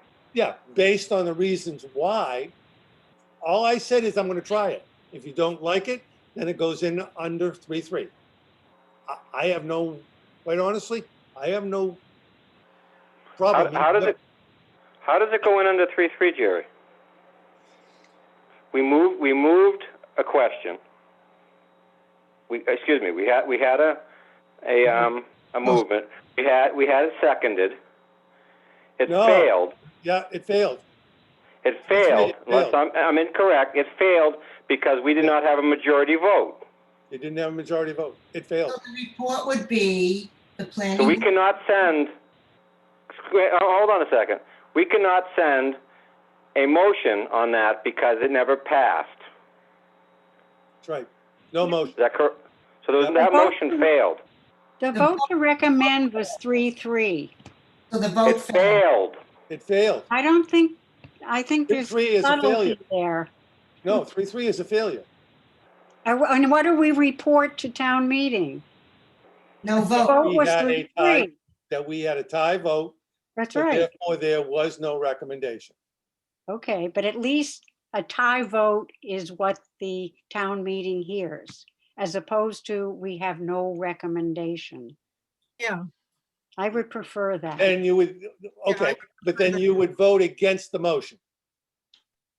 To have a no recommendation, correct? Yes, right. So, I got you there, Arthur. It's okay. I got you there. so Jerry and Olga, let me just say, Olga especially, I think there's something singularly unappealing about the two words, no recommendation. But the way I understand, that's not actually what it means. Basically, we can do a yes or a no or no opinion, which is in the middle. And the no recommendation is not a no vote, it's that middle place, right? That is correct, David.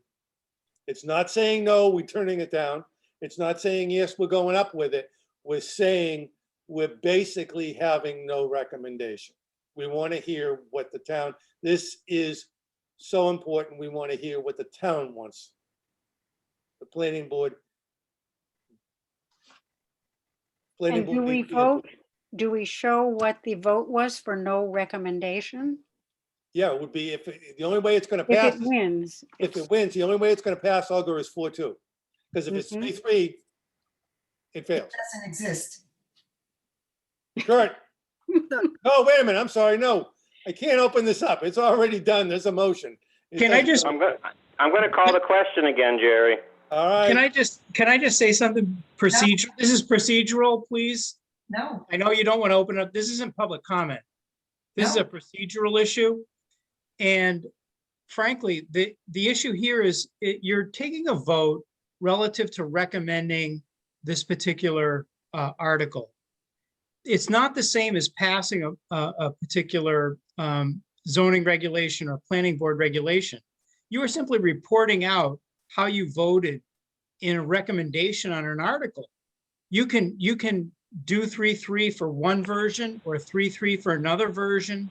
It doesn't make any difference. At the end of the day, the public understands that there's a split decision within the Exactly. planning board around this particular Okay, issue Kurt, with I understand. whatever regards I there. totally there are. understand the point of order. So thank you for letting me speak, Jerry. And I just procedurally, it doesn't make a whole lot of difference. I think you guys are That's on exactly, track to communicate to the public what's important. so I'm going to come back to it. The question's been called. So now what you've got on the table is a 3-3 vote. No recommend, so it's a tie. That would go in on There was nothing. To I'm gonna recommend. say, okay, we didn't turn it down and we didn't approve it. We just said we want to hear with a majority of 4-2, no recommendation. That's all. It's just gonna be about the same, whatever you want reported on town meeting floor. A 3-3 vote or a 4-2 vote. Or a Did we 5-1 have- vote, I don't know. Did we have the 4-2 vote? No, we haven't had it yet. No, we haven't had a Okay. 4-2 So vote. can we close the discussion right now? It I- really- Yeah, because Alfred called the question. No, I'm Jerry, gonna call- Jerry, you've made a motion. You need a second. No, I made it, Alfred seconded, Then we discussed it, and Alfred has now called the question. So the question I is, think it's out of order. We had our vote already, no, this is a different motion. this is But- not- this well, is but not- it's on the same issue. What It's a is the motion exactly? What is the exact wording of the motion? the motion is to make no recommendation on Article 45. Plain and simple, no recommendation. You got a 3-3, you can make as many motions as you want when they failed. You can have 20 of them. All I'm saying is, do you want to change it? I'm testing it. If you don't, then it will remain 3-3. So you have a motion and a second. Yes, and I have a And question. call for a vote. This is, do we want to have this vote is what we're voting on, not, No, not- what you're voting on is to not recommend, no recommendation. I Not- think we not- have to vote on whether we want that vote. Because we already it's a mo- voted that we don't, that we are And split. that motion was to recommend, Olga. Mhm. That motion went 3-3. It did not pass. There's no majority. Right. Right. So therefore, if you can come up with a motion that comes to a majority vote, that is the vote that counts. Okay, Jerry, Yes, David? this is procedural too. Let me ask you this. Could we have in our document to town meeting, our report, two different, it doesn't have to be, let's just say for the sake of discussion, the official vote was 4-2, no recommendation, that middle ground. But because there's a tie on recommending, couldn't we say in our report somewhere that the planning board had a 3-3 tie to recommend, and so weren't able to do that, but we still wanted to support this, therefore we took another motion and voted, if that might happen, 4-2 to do the no recommendation, which is not actually a no. We have to make that clear. It's not a no. That is fine to do in the report, yes.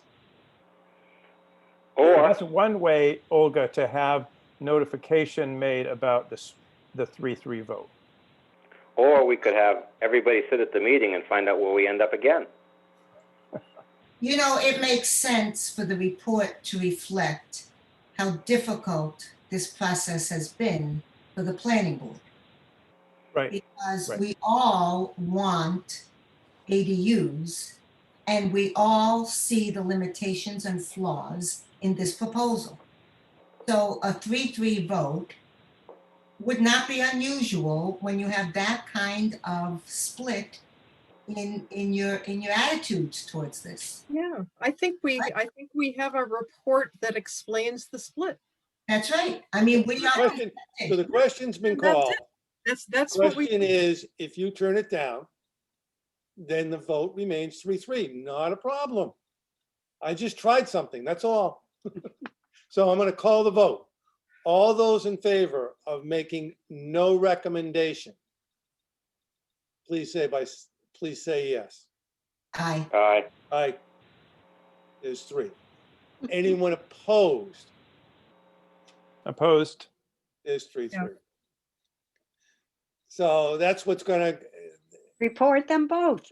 that's what Is it's that what gonna we're gonna report do? on both. There was a 3-3 vote not to recommend, and there was a 3-3 vote not to To recommend. No, no recommendation. Right. Right. And then we'll just write something up. No, but David has started his. What I'd like to see is before the 23rd, any member that's in, I think at this point, David,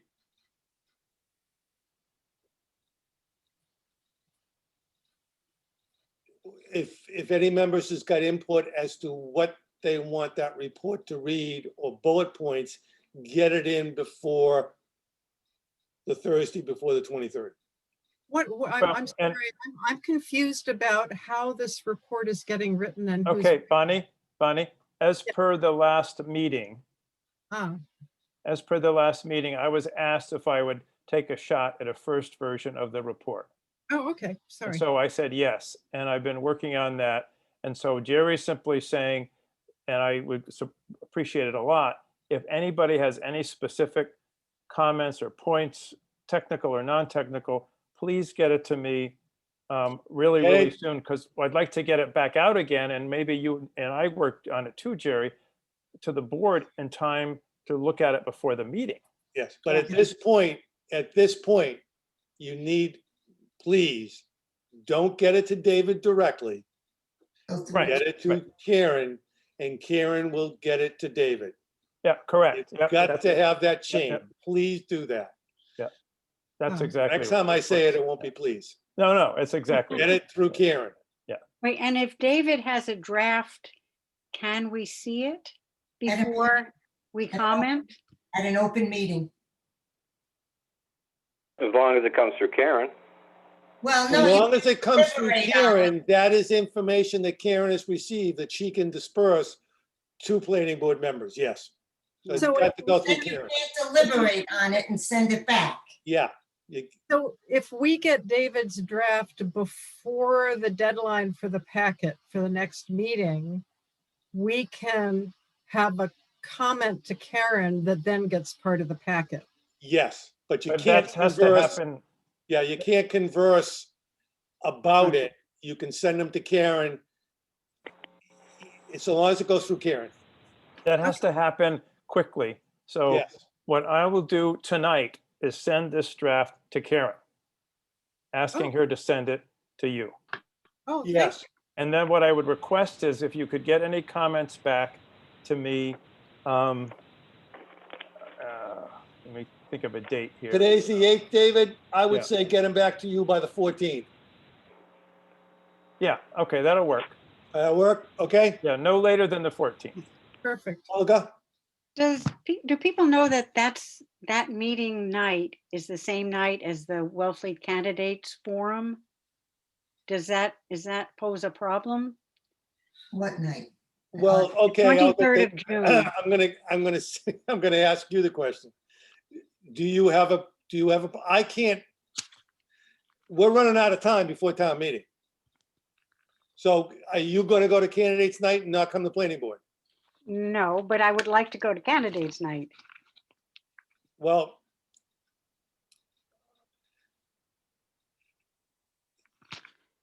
In other words, can we change our meeting night? I run, the selectmen meet the 22nd. You guys have got to be the people, there's 2 members that have got to be on the Zoom for that meeting. Oh, The 24th, the town meeting is the 26th, 3 days after that meeting.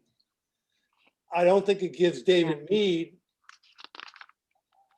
any time. It's already only given David Mead 1, 2, 3, 4, 5, 6 days to get input from you guys. The normal meeting would be the 16th, but I don't think we can turn it around because I would have to advertise that meeting with everything on it next Thursday, this Thursday, the 10th. So no, I can't change it. I mean, this is what happens when people push town meeting stuff to the end. Yeah, and it is going to be really tight as it is, because if we have additional discussion and changes on the 23rd, however much work we do before then, as we just talked about, then we have to get a final version done somehow that we've approved on the 23rd and get it wordsmithed and photocopied and printed and ready to hand out like 2 days later. Right. So that's not giving us much time to begin with. Okay, we're all set on that. Um,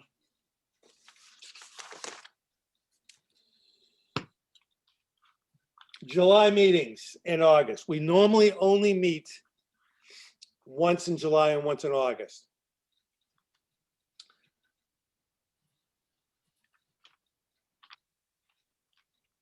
That July meeting would be, I'm recommending the 14th, which is dead center in the middle. And August.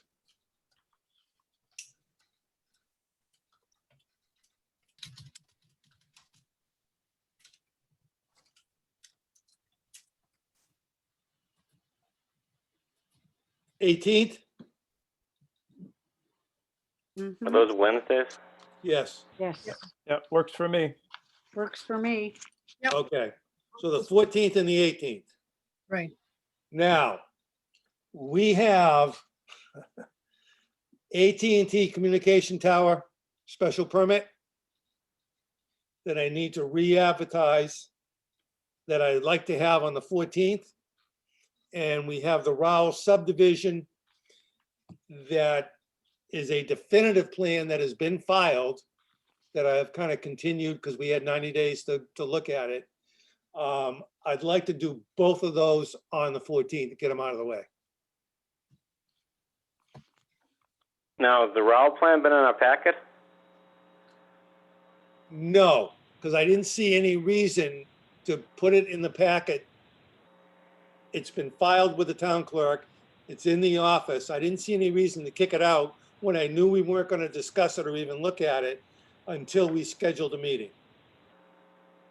So once we get the okay, once you give me the okay to schedule those two on the 14th, I will have both the AT&T communication and the Rowell out to you in your packet on the 23rd of June. Sounds good. Everybody okay with that? I'll work with that. Mhm. Okay, because I think we can get definitely, I see no problem with that. I don't see anything really holding us up on the special permit, and Rao is really, I think that's, he's really touched all the bases on that, and I think he's covered the bases. So I think we can get through both of those readily on the 14th. And that kind of gives us just a deep breath in August, and then September, depending on what happens at town meeting, we can either kick off with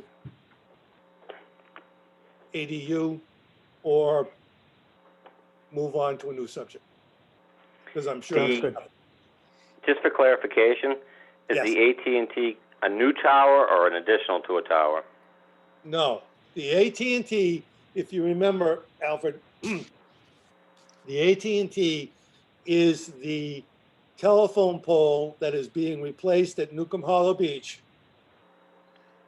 that they're putting in a new taller telephone pole, more like what they've been doing downtown, with a simple communication, like a telephone box or transformer attached to that pole. So in theory, since we're not going to talk about this, it's just a pole, it's not an actual. It's not an Pole actual unit. tower, so I feel that we're gonna get through that. Okay, I see no that'd be fine. reason, you know, we're not gonna do balloon tests, I don't think. We're not gonna do any of that. It's simple. And I'm looking to see if we can't. I see this issue coming up more than once for the planning board.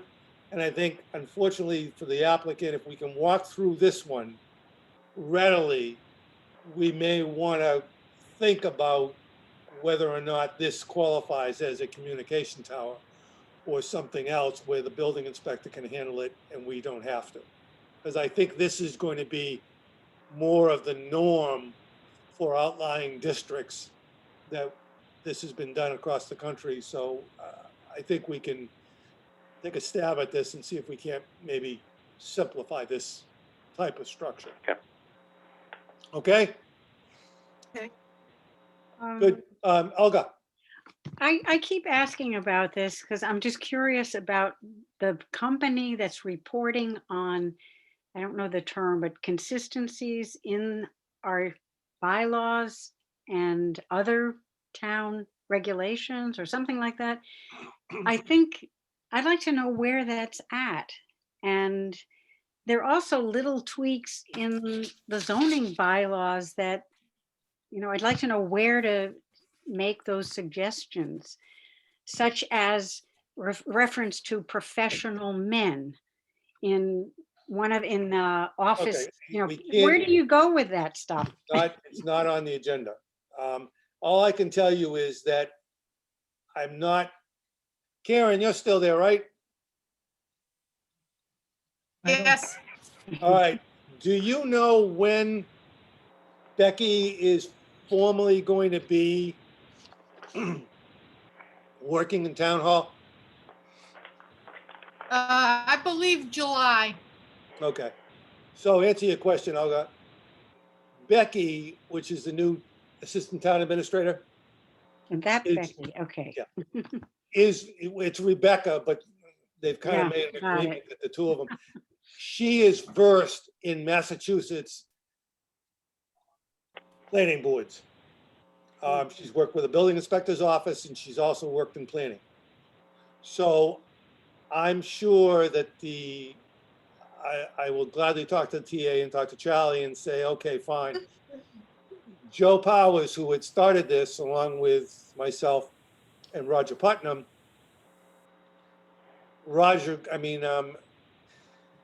Joe started it and then dropped out. And basically it's there, but she is the one that will probably take point on this and get it started. A lot of what you are looking at and what a lot of your questions will be taken care of in that codification.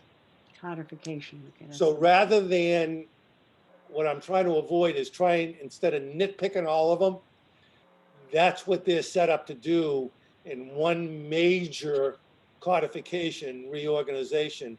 They're gonna renumber everything. Mm. They're gonna renumber our general bylaws, they're gonna renumber our zoning bylaws, they'll probably renumber our subdivision control laws. So someone can go to a book online and they literally get everything. So Yeah. I would like to see where that goes first before we piecemeal it. So Right, but I would she like to will see, be a- in, I've talked to her. She will be an asset to the planning board. A good step forward. And how about if we end our meeting? Okay, David. David, thank you very much for it's- hanging in there. I know you've been through a lot and I'm Yeah, sorry, but thank you very much. Jerry, yeah, sure. Jerry, don't end the meeting. We haven't done the minutes. Okay, any changes on the minutes of May 5th and 19th? No, Okay, I move we adopt the minutes. Accept the any minutes. second? Aye. Any discussion? All those in favor? Aye. Aye. aye. Anyone opposed? No, it's unanimous, 6-0. Okay, next meeting is Okay, the now- 23rd. Yep, I did both. 19th, you gotta do the 19th minutes. No, we did both of them. Yeah, we two did both of sets of them. minutes. we That was- did both. Okay, sorry, I didn't hear that. Yep, that Thank was- you, attention. sorry. Pay attention. Hey, All right. I'm typing. Multitasking. I wanted to make sure you were still awake. All I right, can't thank you. walk and chew gum. Yeah. All right, thank you all very much. I know this has been a confusing set of bylaws. I appreciate it. I'm sorry we couldn't make everybody happy, but we'll try and cover this stuff on town meeting floor and, you know, if town meeting floor passes this thing, then so be it. And we did our job and that's it. They are the final say. So, you know, no matter what we do, no matter what vote we did, as David Mead says, it comes down to town meeting floor. Okay? All right, enjoy, and I'll talk to you all on the, if not Thank you. before, I'll talk to you all on the 23rd. Thank Okay. you. Take Thank care. you. Bye-bye.